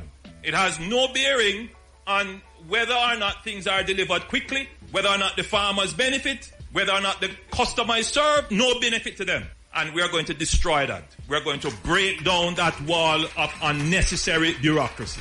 Things that don't make sense. Entities that have been formed and are on the public's budget year after year and can't show what they give to the public, those allocations must be questioned. There are many government entities that claim your taxes. They live only to serve themselves. When you ask them, why I have to fill out this form? Why I have to do that? Why this? They can't tell you. They just say, well, it's the law. And for those who are quick to be critical, just sit down and listen. Because Jamaica is not the only country going through this. We have to rethink the dense layer of bureaucracy that we have placed on our public servants. They don't want to innovate or take any risk, lest their names be dragged mercilessly in the public domain. That is not going to help us grow. There are those who believe that they can deal with corruption by shaming people, destroying people's reputation. But they will never speak about inefficiency. They will never examine a system for its inefficiency. And what costs us as Jamaican taxpayers is inefficiency. Oftentimes, the flip side of corruption is inefficiency. And if you want to deal with corruption, deal with inefficiency. Treat with the systems that move slowly. Treat with the systems that have circuitous regulations. Because in systems that are efficient, there is no room for corruption. Because efficient systems, by definition, are transparent systems. So when we talk about addressing the bureaucracy of Jamaica, we want to make our bureaucracy transparent. We want performance to be evaluated so that you can see and match effort to outcome, so that there is no secret veil that separates someone's effort versus outcome. All right, that's the Prime Minister of Jamaica. And of course, he talks about a paralysis of analysis. And, but it's a term I use in this space a whole lot because, yes, we might be in danger of that. He talks about inefficiency and efficiency. He talks about bureaucracy. And you'll be forgiven if you thought that he was reading Elon Musk's speech, because Elon Musk is the same way him talk, and Doge is literally, has gone out and done literally what the Prime Minister is here talking about. But it's part of what has to happen for what has already happened and what is being rolled out. We're not saying that we support it. What I think we need to do is to understand the importance of understanding what is about to hit us in the faces, because we are not so concerned with these kinds of, use the word circuitous, it's not a literature review. So I won't necessarily go into the use of words and so on from that perspective, but just to say, we can find ourselves in that position for true. He's talking about this need to tackle and to cut bureaucracy. This is what everybody is saying. Every country in the Caribbean, all of the Western countries are saying this. Sometimes we're so caught up looking through this narrow tunnel of the spaces in which we occupy. But the world is now not what it used to be, because artificial intelligence and the convergence of the digital technologies have ensured that the borders and the barriers and even the law are restricting or restrictive as they used to be. Things have changed outside of COVID because we gave away a lot of our rights. Globally we gave away a lot of our rights during COVID. Every country. The UK might have been the worst if you ask me. Canada was terrible in terms of how they just agreed with everything that government said. Even though there was a demonstration at one time, the truck drivers, remember those truck drivers? But generally speaking, we just said take it because we don't want to die from COVID. What is so? Anyway, I don't want to veer off path too much, but just to say that what the Prime Minister is talking about is a broader global strategy, which includes digital transformation, and he talks about streamlined governance. But it fits into Agenda 2030. Everything that he says has to be done before Agenda 2030 is implemented. There are technocratic elements in this bureaucratic reform that he's talking about. We're talking about technocracy. I wish that we'd do some more reading. I'm on air once per week, and I can't run, I can't go as deep as I would like to. I would need more time to kind of flesh out technocracy and transhumanism. But because we've been talking about all of this since 2020, and I know that we've got a lot of new persons who have come on, and people who didn't pay much attention during 2020 either, because it was just so alien at the time. Somebody asked me, what is transhumanism? If transhumanism had to do with sexuality, just to show you how far we are from understanding what is being ruled out on us. So to go back to the Prime Minister's speech, digital transformation initiatives, he talks a lot about that. This is going to have to happen. But for that to happen, you have to get rid of the bureaucracy and you have to tackle inefficiency. All of that means you're going to have to look at the human capital. And what are you going to do with the human capital? Take a look at what's happening in the United States of America. Because it don't matter how many EV Tesla cars you burn or how much CNN spend 15 hours talking about one story regarding Elon Musk, or even the fact that Elon Musk is stepping down in another few days.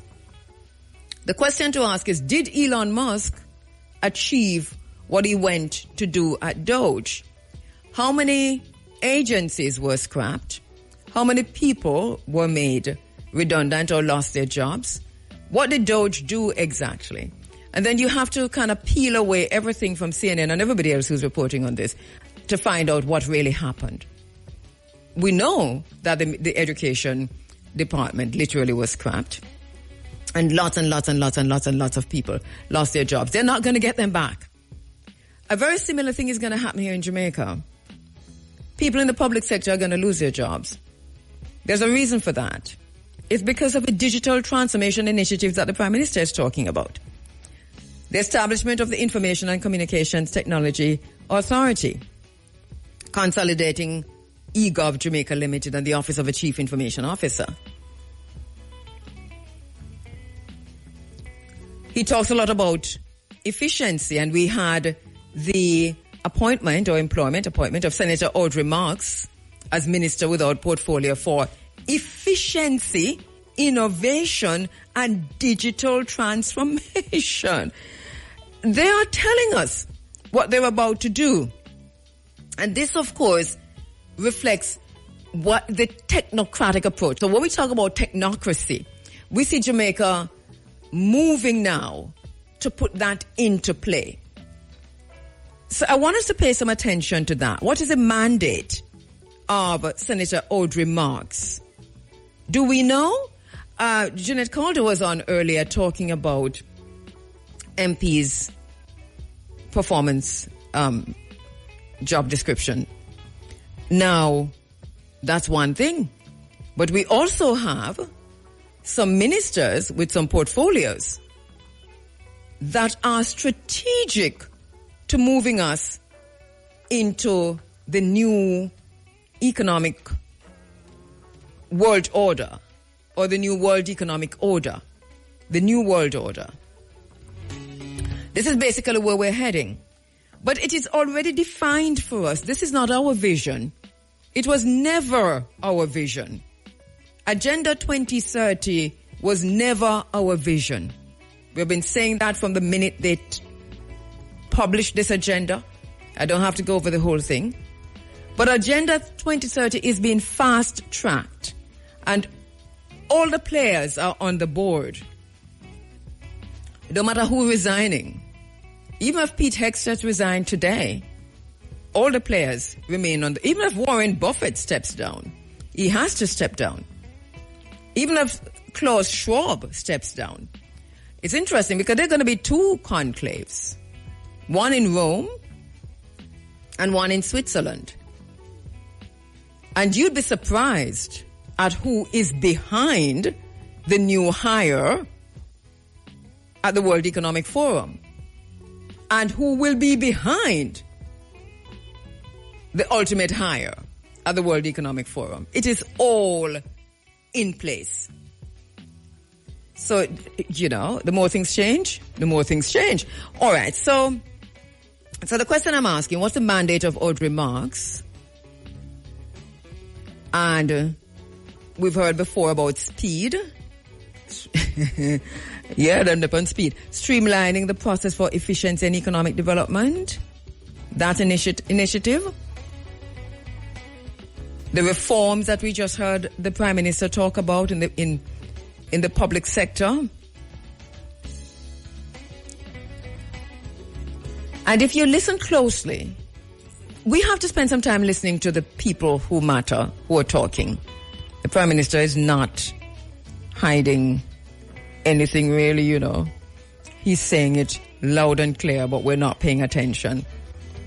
The focus on leveraging technology for transparency. You see how much time he said transparency and efficiency? Well, this really is a shift towards the kind of decision making in which data, analytics, and technological tools are going to replace human beings. And that don't sound bad. I'm sure it's not sounding bad to you. It sounded like, wow, but technology is good. Well, globalism and technocracy and transhumanism. It's funny because these two things, globalism and technocracy, shouldn't really even be used in the same sentence because on the face of it, they would oppose each other. But somehow, this satanic beast system that they're about to unfold on us, to roll out on us, it is the beast system. Technocracy is a beast system. Somehow it has managed to swallow this idea of globalism. And so all the globalists are on board, and that is why Carney out of Canada is so dangerous because he's chief globalist. But look at what he said in the papers yesterday. Was it yesterday? Yeah. He talked about being a globalist with a technocratic agenda. He used those words, not my words. A globalist with... Let me see if I find it, because I have a tendency to save these things when I see them. So let me see if I have that. But the point I'm making is that somehow these two satanic systems, which is a beast system if there ever was one, are coming together, have come together, and they're creating a system that's going to blow our minds. And we have not made the choice to be free. We're making a choice to enslave ourselves. This is basically what is happening now. I'm seeing that I saved an article saying that there's a breakthrough in Neuralink, which is connected to this that I'm saying. The point I'm making about, transhumanism. Elon Musk's neurotechnology company, Neuralink, has received a breakthrough device designation from the U.S. Food and Drug Administration, the FDA, for its speech restoration device. The company took to X to post about this achievement. And Elon Musk said, "We have received breakthrough device designation from the FDA to help restore communication for individuals with severe speech impairment."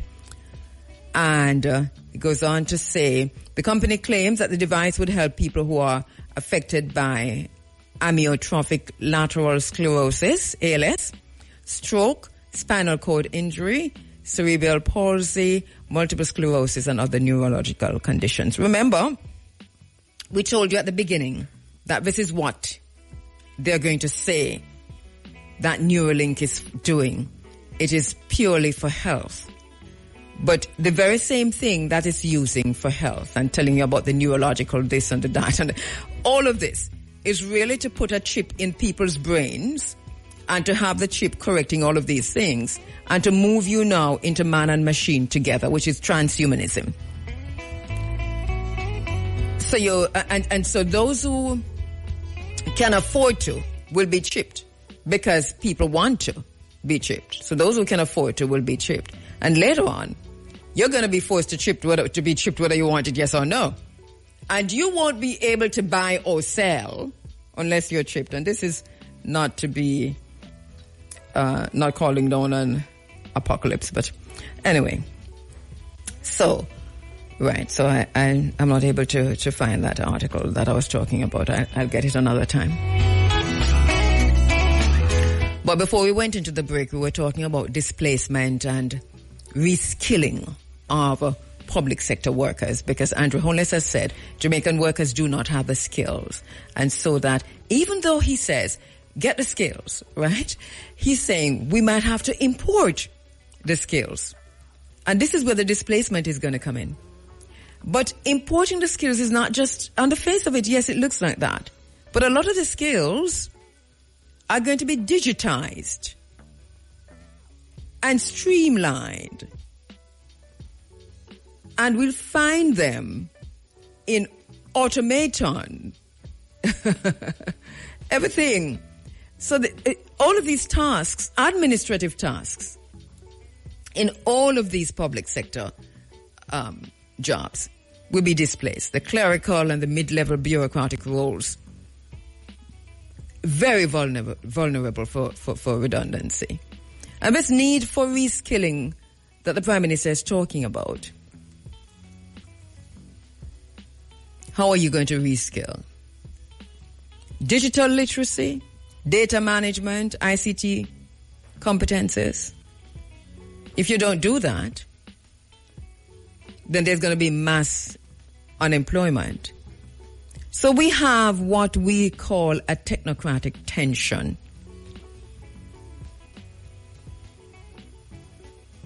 So efficiency, you notice how the Prime Minister stressed efficiency. Efficiency trumps tradition. And efficiency is going to come. And when we say technocracy, let me just make something straight. When we say technocracy, we're not just talking about technology. technocracy also involves it's a technocrats who now run government.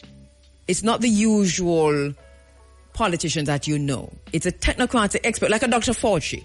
Remember Dr. Fauci? He was the chief technocrat of the COVID era, and the people with him. And they determined everything. We got it from the WHO, we got it from the PAHO, we got it from Dr. Fauci, we got it from, all these technocrats determined our entire lives for 2 full years. That was a test of technocracy. It is fully in place. And my concern is that the Prime Minister of Jamaica is ushering in technocracy and a technocratic government where we're going to be seeing a lot of displacement without any safety nets.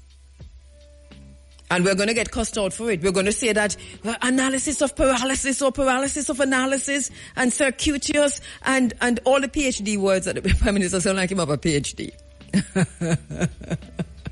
The Prime Minister is talking over our heads. Him have a PhD. Mr. Prime Minister, I'd like you to talk to me directly because, I do not understand the language you're using, sir. You're talking over our heads. I'm sure that people who are listening to this conversation about bureaucracy and efficiency and circuitous and paralysis of analysis, nobody know what you mean, Prime Minister. No for we not have no PhD, sir. You have to come back and talk to the people. We're going to see displacement without safety nets. We're going to see exclusion without equity. We're seeing that already. We're going to see efficiency without empathy. We're seeing that already. Unless, and I don't know if we can get that in, we're able to pair this technocratic reform that we're heading along with some stronger social policies, with a commitment to the labor rights of the people, to inclusive education.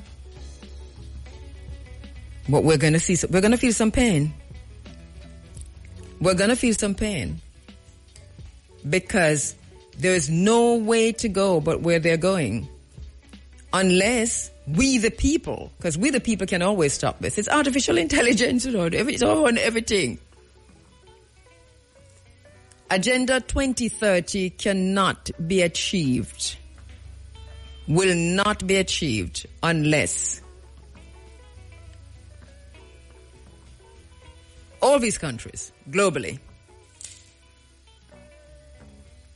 adopt and implement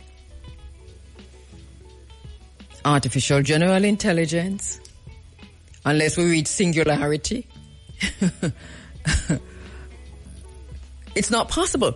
But Agenda 2030 was always about sustainable governance and sustainable government. Remember, we've been talking about Agenda 2030 from when? Remember that it was from the 90s, isn't it? And when I started saying it is not our vision, this has nothing to do with us. Because when I started doing the research for Vision 2030, in the mid-90s, I think it was, when I started doing the late 90s, when I started doing the research for this, I recognized that Jamaica wasn't the only, they were rolling it out in Jamaica as if it was our vision. And then I found out that everybody have it. Barbados have it, Trinidad have it, Guyana have it.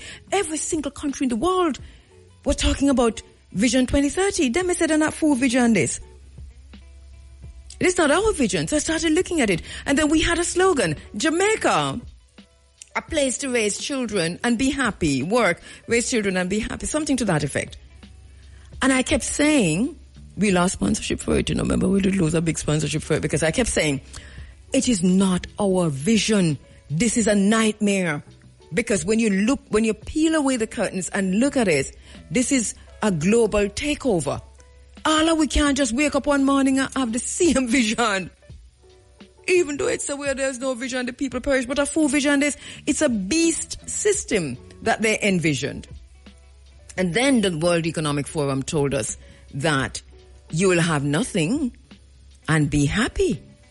That was the next phase of Agenda 2030, Vision 2030.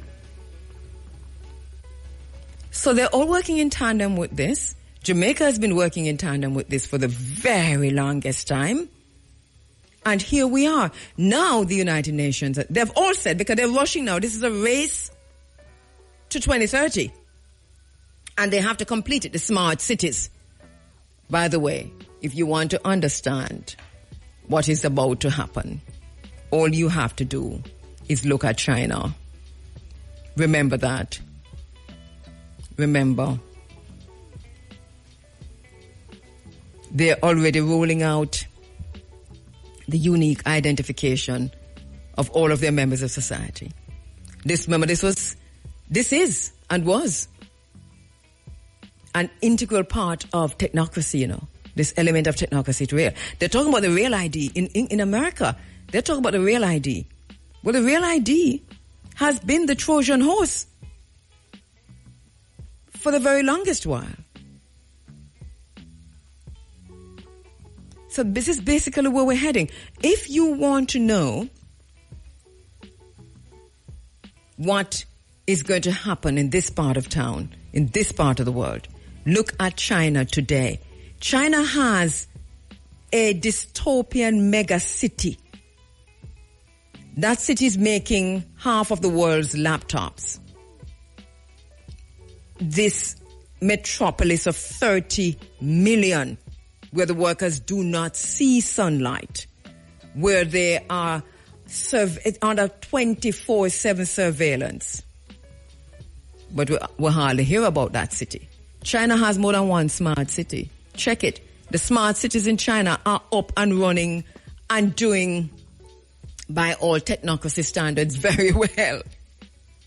And we don't talk about the digital currencies yet. Let me take a break.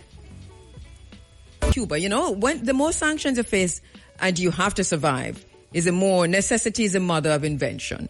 So both nations, Iran and Russia, they don't really use a SWIFT system anymore. They have transitioned out of a SWIFT system.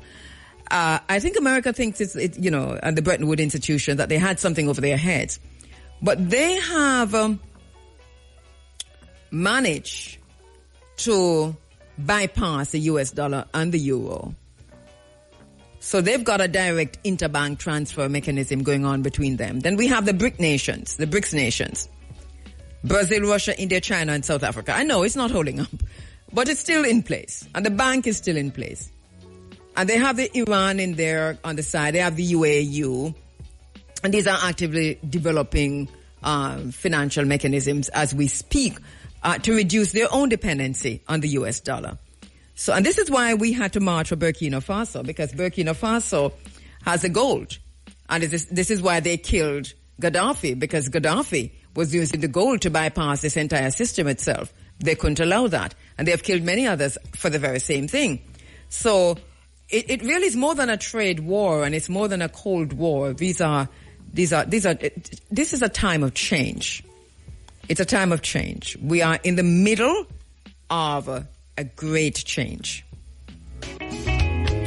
So what we're seeing with the BRICS nation, we have Iran and Russia that I said just integrated their banking systems and facilitating other national currencies in this. And we have China with the CIPS, and China had something else that they just come out with the other day. Was it what? Risk 5? RISC-V? Risk 5? Not quite sure how they pronounce it, but let's look up Risk 5, because that's something else that China has done in terms of developing its own chip, which means that it is totally, more or less, almost independent from the West that has been trying to stifle it. So we have the China cross-border interbank payment system, and this is gaining traction as one of the alternatives to the SWIFT system, because the SWIFT system was always a system that they used to oppress, colonize, and enslave nations, you know. So we see China doing a whole thing with over 17 trillion in 2023. And it is still smaller than the SWIFT, but there is rapid growth there. And there's also a shift towards the yuan-based transactions. And also we're seeing the RMB doing its thing. It's phenomenal what's happening in China. We'll talk about that another time. So yes, the SWIFT system is being challenged by China, by Iran, by Russia. And these countries are actively developing and promoting alternatives to that system. So we're watching that. The Iran-Russia integration, the China CIPS, India also have a unified payment interface, a UPI. And this is also expanding internationally, we understand, with partnerships in countries like France, the UAE, Singapore, and so on. This is just to give you an idea of how the rest of the world is setting itself to challenge the status quo, the structures that we know. So all this talk about tariff and Doge and the whole thing, of course it's in relation to all of what's happening otherwise. But the big change is coming because it's a change of baton, it's a change of guard. The central bank digital currencies, we see those emerging, and obviously these are going to be significant disruptors. Jamaica has been out on this. We're looking at the Enbridge project. Enbridge project, look at that, because that is a collaboration between central banks from China, Thailand, the UAE, Hong Kong, and it facilitates this real-time cross-border payments, and they're using CBDCs.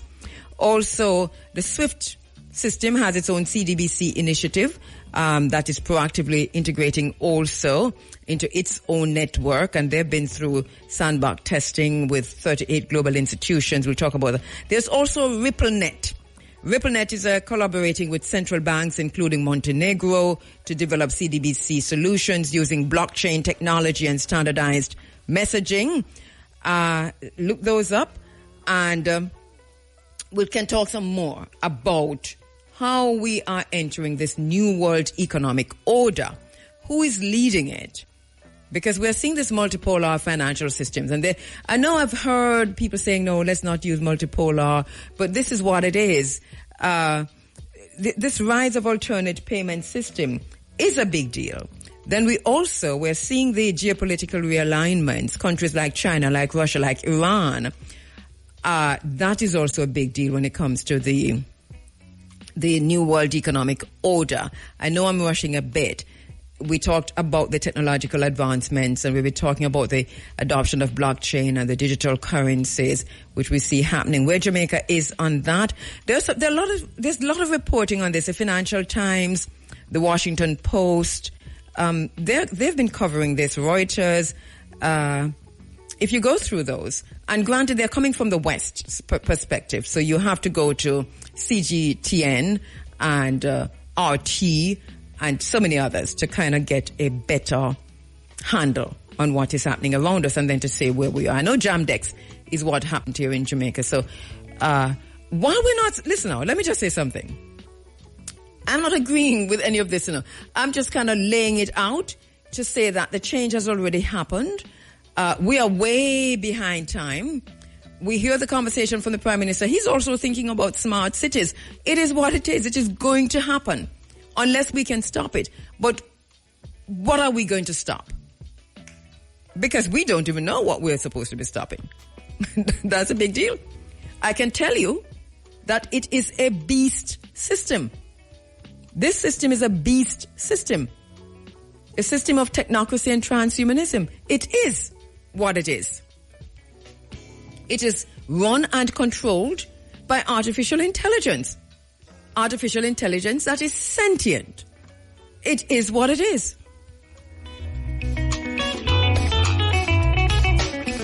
And no joke about it. The US dollar, it's been king of global finance forever and ever and ever. But we're seeing an exodus from the dollar. We're seeing a change. De-dollarization is happening. It's not a fringe idea. It is strategic. And even America, I mean, what Trump is doing, he says he's resetting the table. What does that mean, resetting the table? He uses it a lot. He's resetting the table. What does he mean?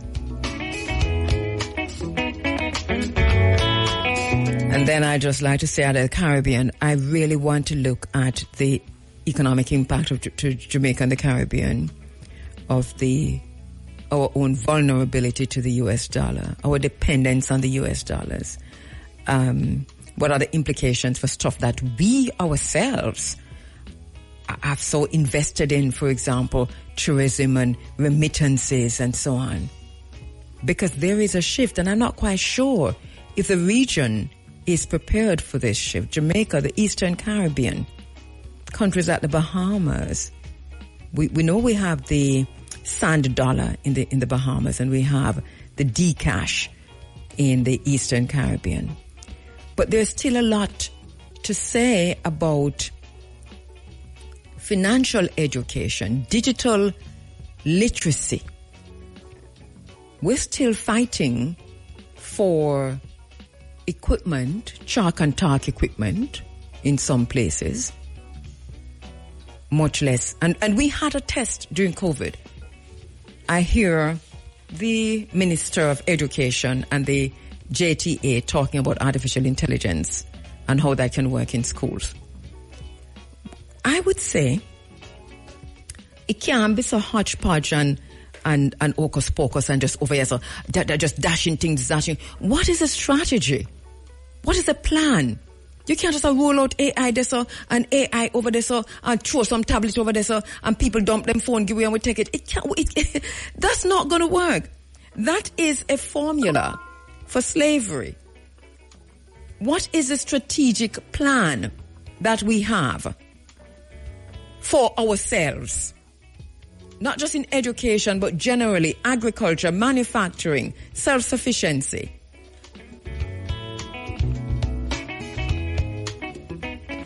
So if you have some strategic recommendations, we probably need to put pen to paper, start writing to the editors. And by the way, my brother, Yannick Pessoa, has written an excellent letter. Thank you, KiDS Ezekwe, for sending me that. It's in the Observer, yesterday's Observer. Really good letter talking about the readiness of the Caribbean and Jamaica for this new spaces that we are, or the new order. So if you can find that article, let me see if I can tell you what the, let me look for KiDS, you may look for it, you send me the article. It's called The Silence of Our Leaders. That's the title, The Silence of Our Leaders, in May 1. It's in the newspaper, May 1. And it's written by Yannick Pessoa. And, so he's asked some really great questions there, talking about Jamaica's economic model, how this is heavily influenced by the International Monetary Fund and the World Bank. And he said it seems to dance to a tune played by foreign orchestras. Our GDP, he says, sings a song of remittances and foreign aid, a melody that might be titled Dependency Waltz. And he says the public, however, is not oblivious to these dynamics, as the sidewalk palaver and the social media chatter attest. Jamaicans are keenly aware of global shifts and are eager for their leaders to take a bold stance. The likes of Traore, Patrice Emery Lumumba, Congolese politician and independent leader, Julius Salamalema, South African politician and founder of the Economic Freedom Fighters, are celebrated for their courage and conviction, qualities that seem to be in short supply among Jamaican leaders. So he's really putting geopolitics, that geopolitical tension we talked about earlier, and whether or not Jamaica and the Caribbean are paying enough attention, but also saying at the same time that Jamaicans are pretty much aware. So Yannick Nestor Pessoa, that's in the Observer for May 1. By the way, we're talking about the brother Yannick Pessoa on the conversation. I'll probably ask him to come and co-host with me on this one. But I'll spend some more time at a later date going through these geopolitical tensions, but also looking at where Jamaica seems to be heading and asking, I think that we need to ask of the government, because of the language that the Prime Minister is using, what's a plan? What's a plan for employment? What's a plan for agencies? What's a plan for customs and traditions? What are the plans? Because it seems to me as if you're saying that Jamaican people are unskilled, that too much inefficiency in the system. We're not arguing with that. And you couple inefficiency with corruption. This is the same thing we hear from Elon Musk. And at the end of the day, the standard and the solution used by the U.S. to cut bureaucracy and inefficiencies out of the system is really to just fire a whole heap of people, redundant a whole heap of people, and lock down a whole lot of agencies. And that is what I'm concerned about. What is the plan to facilitate the entrance of the beast system, which is to say, it is transhumanism, it is technocracy, it is what it is. So we have a lot to think about going into the week. I'm sorry to be leaving you with this kind of unfinished argument, but it is unfinished because I myself am trying to figure it out. I understand very well what technocracy is. I see it unfolding before my eyes. So that I understand. I also understand very well what transhumanism is. And I see that unfolding before my eyes. And that's the reason why I say that this is a beast system because of what it is. Oh, by the way, I don't know if you heard, but OpenAI also have now received, I spoke just now about Elon Musk and Neuralink and what they got, but OpenAI also received, I think, some patent for eye scanning. It sounds. Let me see if I can find it and tell you what it is. Sam Altman, of course, is OpenAI, and so OpenAI, Sam Altman's eye scanning orb is coming to the U.S. is a headline. So it says it's an identity verification technology, and it will begin expanding to the United States May 1, that's a few days ago, and it will launch a phone-like hardware device by next year. Those changes and a promised world-branded debit card signal the company's ambitions to develop a super app. And Elon Musk is way out ahead with the super app, right? Because that's what X is. X is a super app similar to what they have in China that does everything. Scan your eye, scan your hand. You use it to pay for everything. So China has been using that for years. So too is South Korea and other places. So basically, the device and app combo scans people's irises, creates a unique user ID, stores that information on the blockchain, and uses it as a form of identity verification. And basically it goes back to what they're saying from the World Economic Forum, which is you will own nothing and you will be happy. Because everything will be digital. You won't know, well, I suppose you'll know where it is, but it won't be physical, right? Because so the fiat is going. That's why you really need gold and silver and stuff like that. You know, you're supposed to be. I keep telling Beginner we need to be stacking up on gold, Mr. Bigay.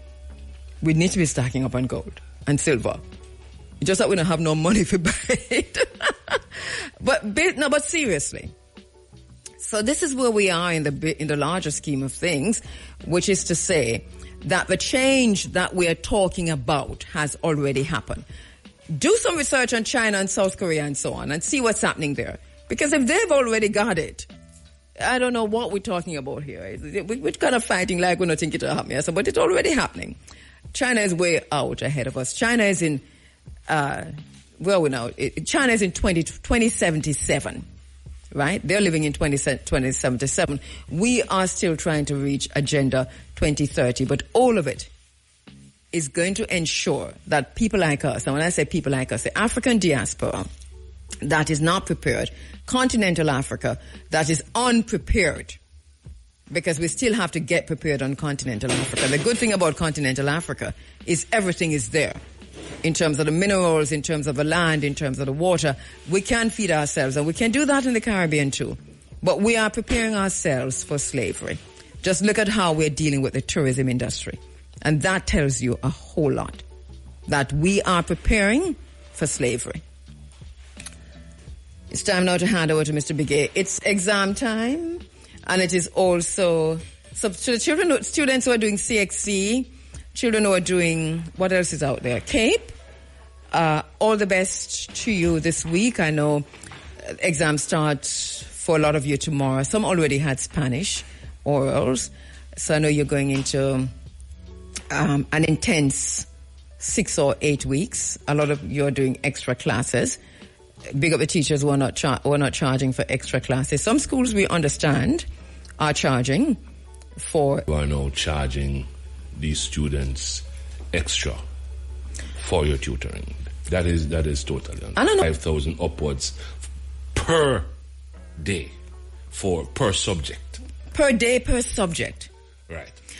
And this is the thing that really boggles the mind, because yes, we know that, and we're getting this from credible sources, that there are schools in Jamaica that students are doing their CXCs and they're sent home on study leave because CXCs start this week. Then you're called back to say, come back for extra lessons. Right. Come back for a tutorial or whatever it is that they call them. Right. Yes. During school hours, you have to wear a uniform. Right. You go to school. Right. At your usual time. School is not on holiday yet. It's Right. just it's just this grade, this cohort that has been sent home. Right. On so-called Right. study leave. Right. Right. And then you're calling them back and charge them. You're calling back to school and you charge them. But look at the exorbitant prices that they're charging. What 3,000 per? As low as 3,000 per. And it goes up. It goes up. There are instances of, I know personally of instances of $5,000 there, and there could be more. No, when you look at a graduating class of, say, 100 is reasonable, or 80, right? And you are, and let us say it is an elective, right? Like say chemistry or physics or accounting or whichever one of the electives. Right. And so you might have a 30, 40 students enrolling for that, and you're charging $5,000 per student for 40 students. For 40 students. No, look at what. So this is why you said it's fraud. It's scamming. Well, of course it is. It's scamming. Right. It is right. And why are schools allowed to do this? How do schools get away with this in Jamaica? We're gonna start calling school name. We're gonna challenge the schools to return the money to the pit and we don't call the name. No, for real. Or we can call a name. But this is a challenge because you're doing this. I know schools that call back students and to say, okay, let's ensure the curriculum is totally finished. Like, for example, your council did that, but they didn't charge. Yes. They didn't charge at all. Right? And that So by the way, let me say, sorry, Bigay. Let me say your council never charged before anybody goes, let me say your council charged. Your council didn't charge 1 cent even when they called back the students for tutorials. Right. And that is commendable, and I'm proud to be a Yorkist myself. There you go. But there are other schools who are doing this. Especially Kingston schools. And some of the top Kingston schools are doing it too. Right. The very top Kingston schools. But why? Because where do you get off calling people back, calling students back during school time? You send them off on study leave. Because if you said to the parent that, all right, we are behind with the curriculum for whatever reason, so we're not going to have the usual study leave. Right. So we just need them to do an extra week and a half. And it might not necessarily even be behind. It might just mean that you want to smooth out some of the spots that you believe that they didn't get as clearly as they should. So you probably want to go over some of the challenges that you believe that they might face. Weaknesses in the yes, for whatever reason, you call back these students because remember too, I believe that the teachers, like the students, are ego driven too. When you have a student body of 30 students and all of them pass with grade 1, it is, and they make the school look good at too. You look good, you make the school look good. So it's bragging rights. Yes. So you have a lot to gain from exactly that. Right. So why charge 3,000, 4,000, 5,000? What the most, you know? What the highest you heard? 5,000? Yes, I had heard a figure a little higher than that, but it was corrected to me that it was that the figure that I was told was incorrect. So $5,000 is the highest per day. Per day. It's per subject. Per subject. Right. And how many days were those students called in back for? I don't know. The student in question that I know went to two of those classes. That's 10,000. Right. One late. Right. No. Right. No. Two different subjects. I think one was 3 and one was 5. Either way. Any which way. Either way. Was two different subjects. Right. And they claim that these are marathons. So the student will go in and they have like a 5-hour tutorial or a 6-hour perhaps with a little lunch in there. But your council does that. So and the teacher don't charge. They don't charge anything. No, but how can some school not charge? But you shouldn't charge at all. No, you shouldn't. I know. I mean, let me say it's scamming. It is scamming. It is on school hours. It is on school time. Yes. I mean, there is no reasonable explanation in my mind. No, there isn't. Unless there is something happen that you and I don't understand. No, there is no. No. Me no so dunce. There's no because it is scamming. It is the teachers found a way to make money off of the back of the students, but you can imagine the pressure. If it is the teachers per se or the school in general, I don't know. That's even worse. But can you imagine the pressure that the parents are under? No, and that is what hurts me. Because you pay for the exam too, you know. That is exactly what hurt me. It is the kind of pressure that you put the parents under. And let me be clear, Kabu. I believe that teachers should get, as the song says, $1 million a day. Yes. Teachers should get. We're not disagreeing, right? We're not disagreeing with that. Yes. We're not disagreeing with that. We know of the economic hardships that everybody faces, yes. And teachers in particular with the kind of pressure that they go under, the kind of work they put in. Teachers deserve a whole lot. Yes. Right? And we champion teachers all the time. In this space and you. No, of course. So we understand. On a different level. On a different level. But this is scamming. Yeah, man. This should not be on the backs of poor people paying. Yeah, man. This is scam. This is straight scamming. And it has to be dealt with. And can we just call on the Ministry of Education to kind of find out what's happening? Because this is not a make-up story. This is something that we know is happening. Or else we wouldn't even be talking about it. We don't have any doubts. If we had any doubts, we'd have said we're here. Allegedly. Right. But this is something that we know is happening. And you don't even go to the graduation yet. Because that's our next whole story.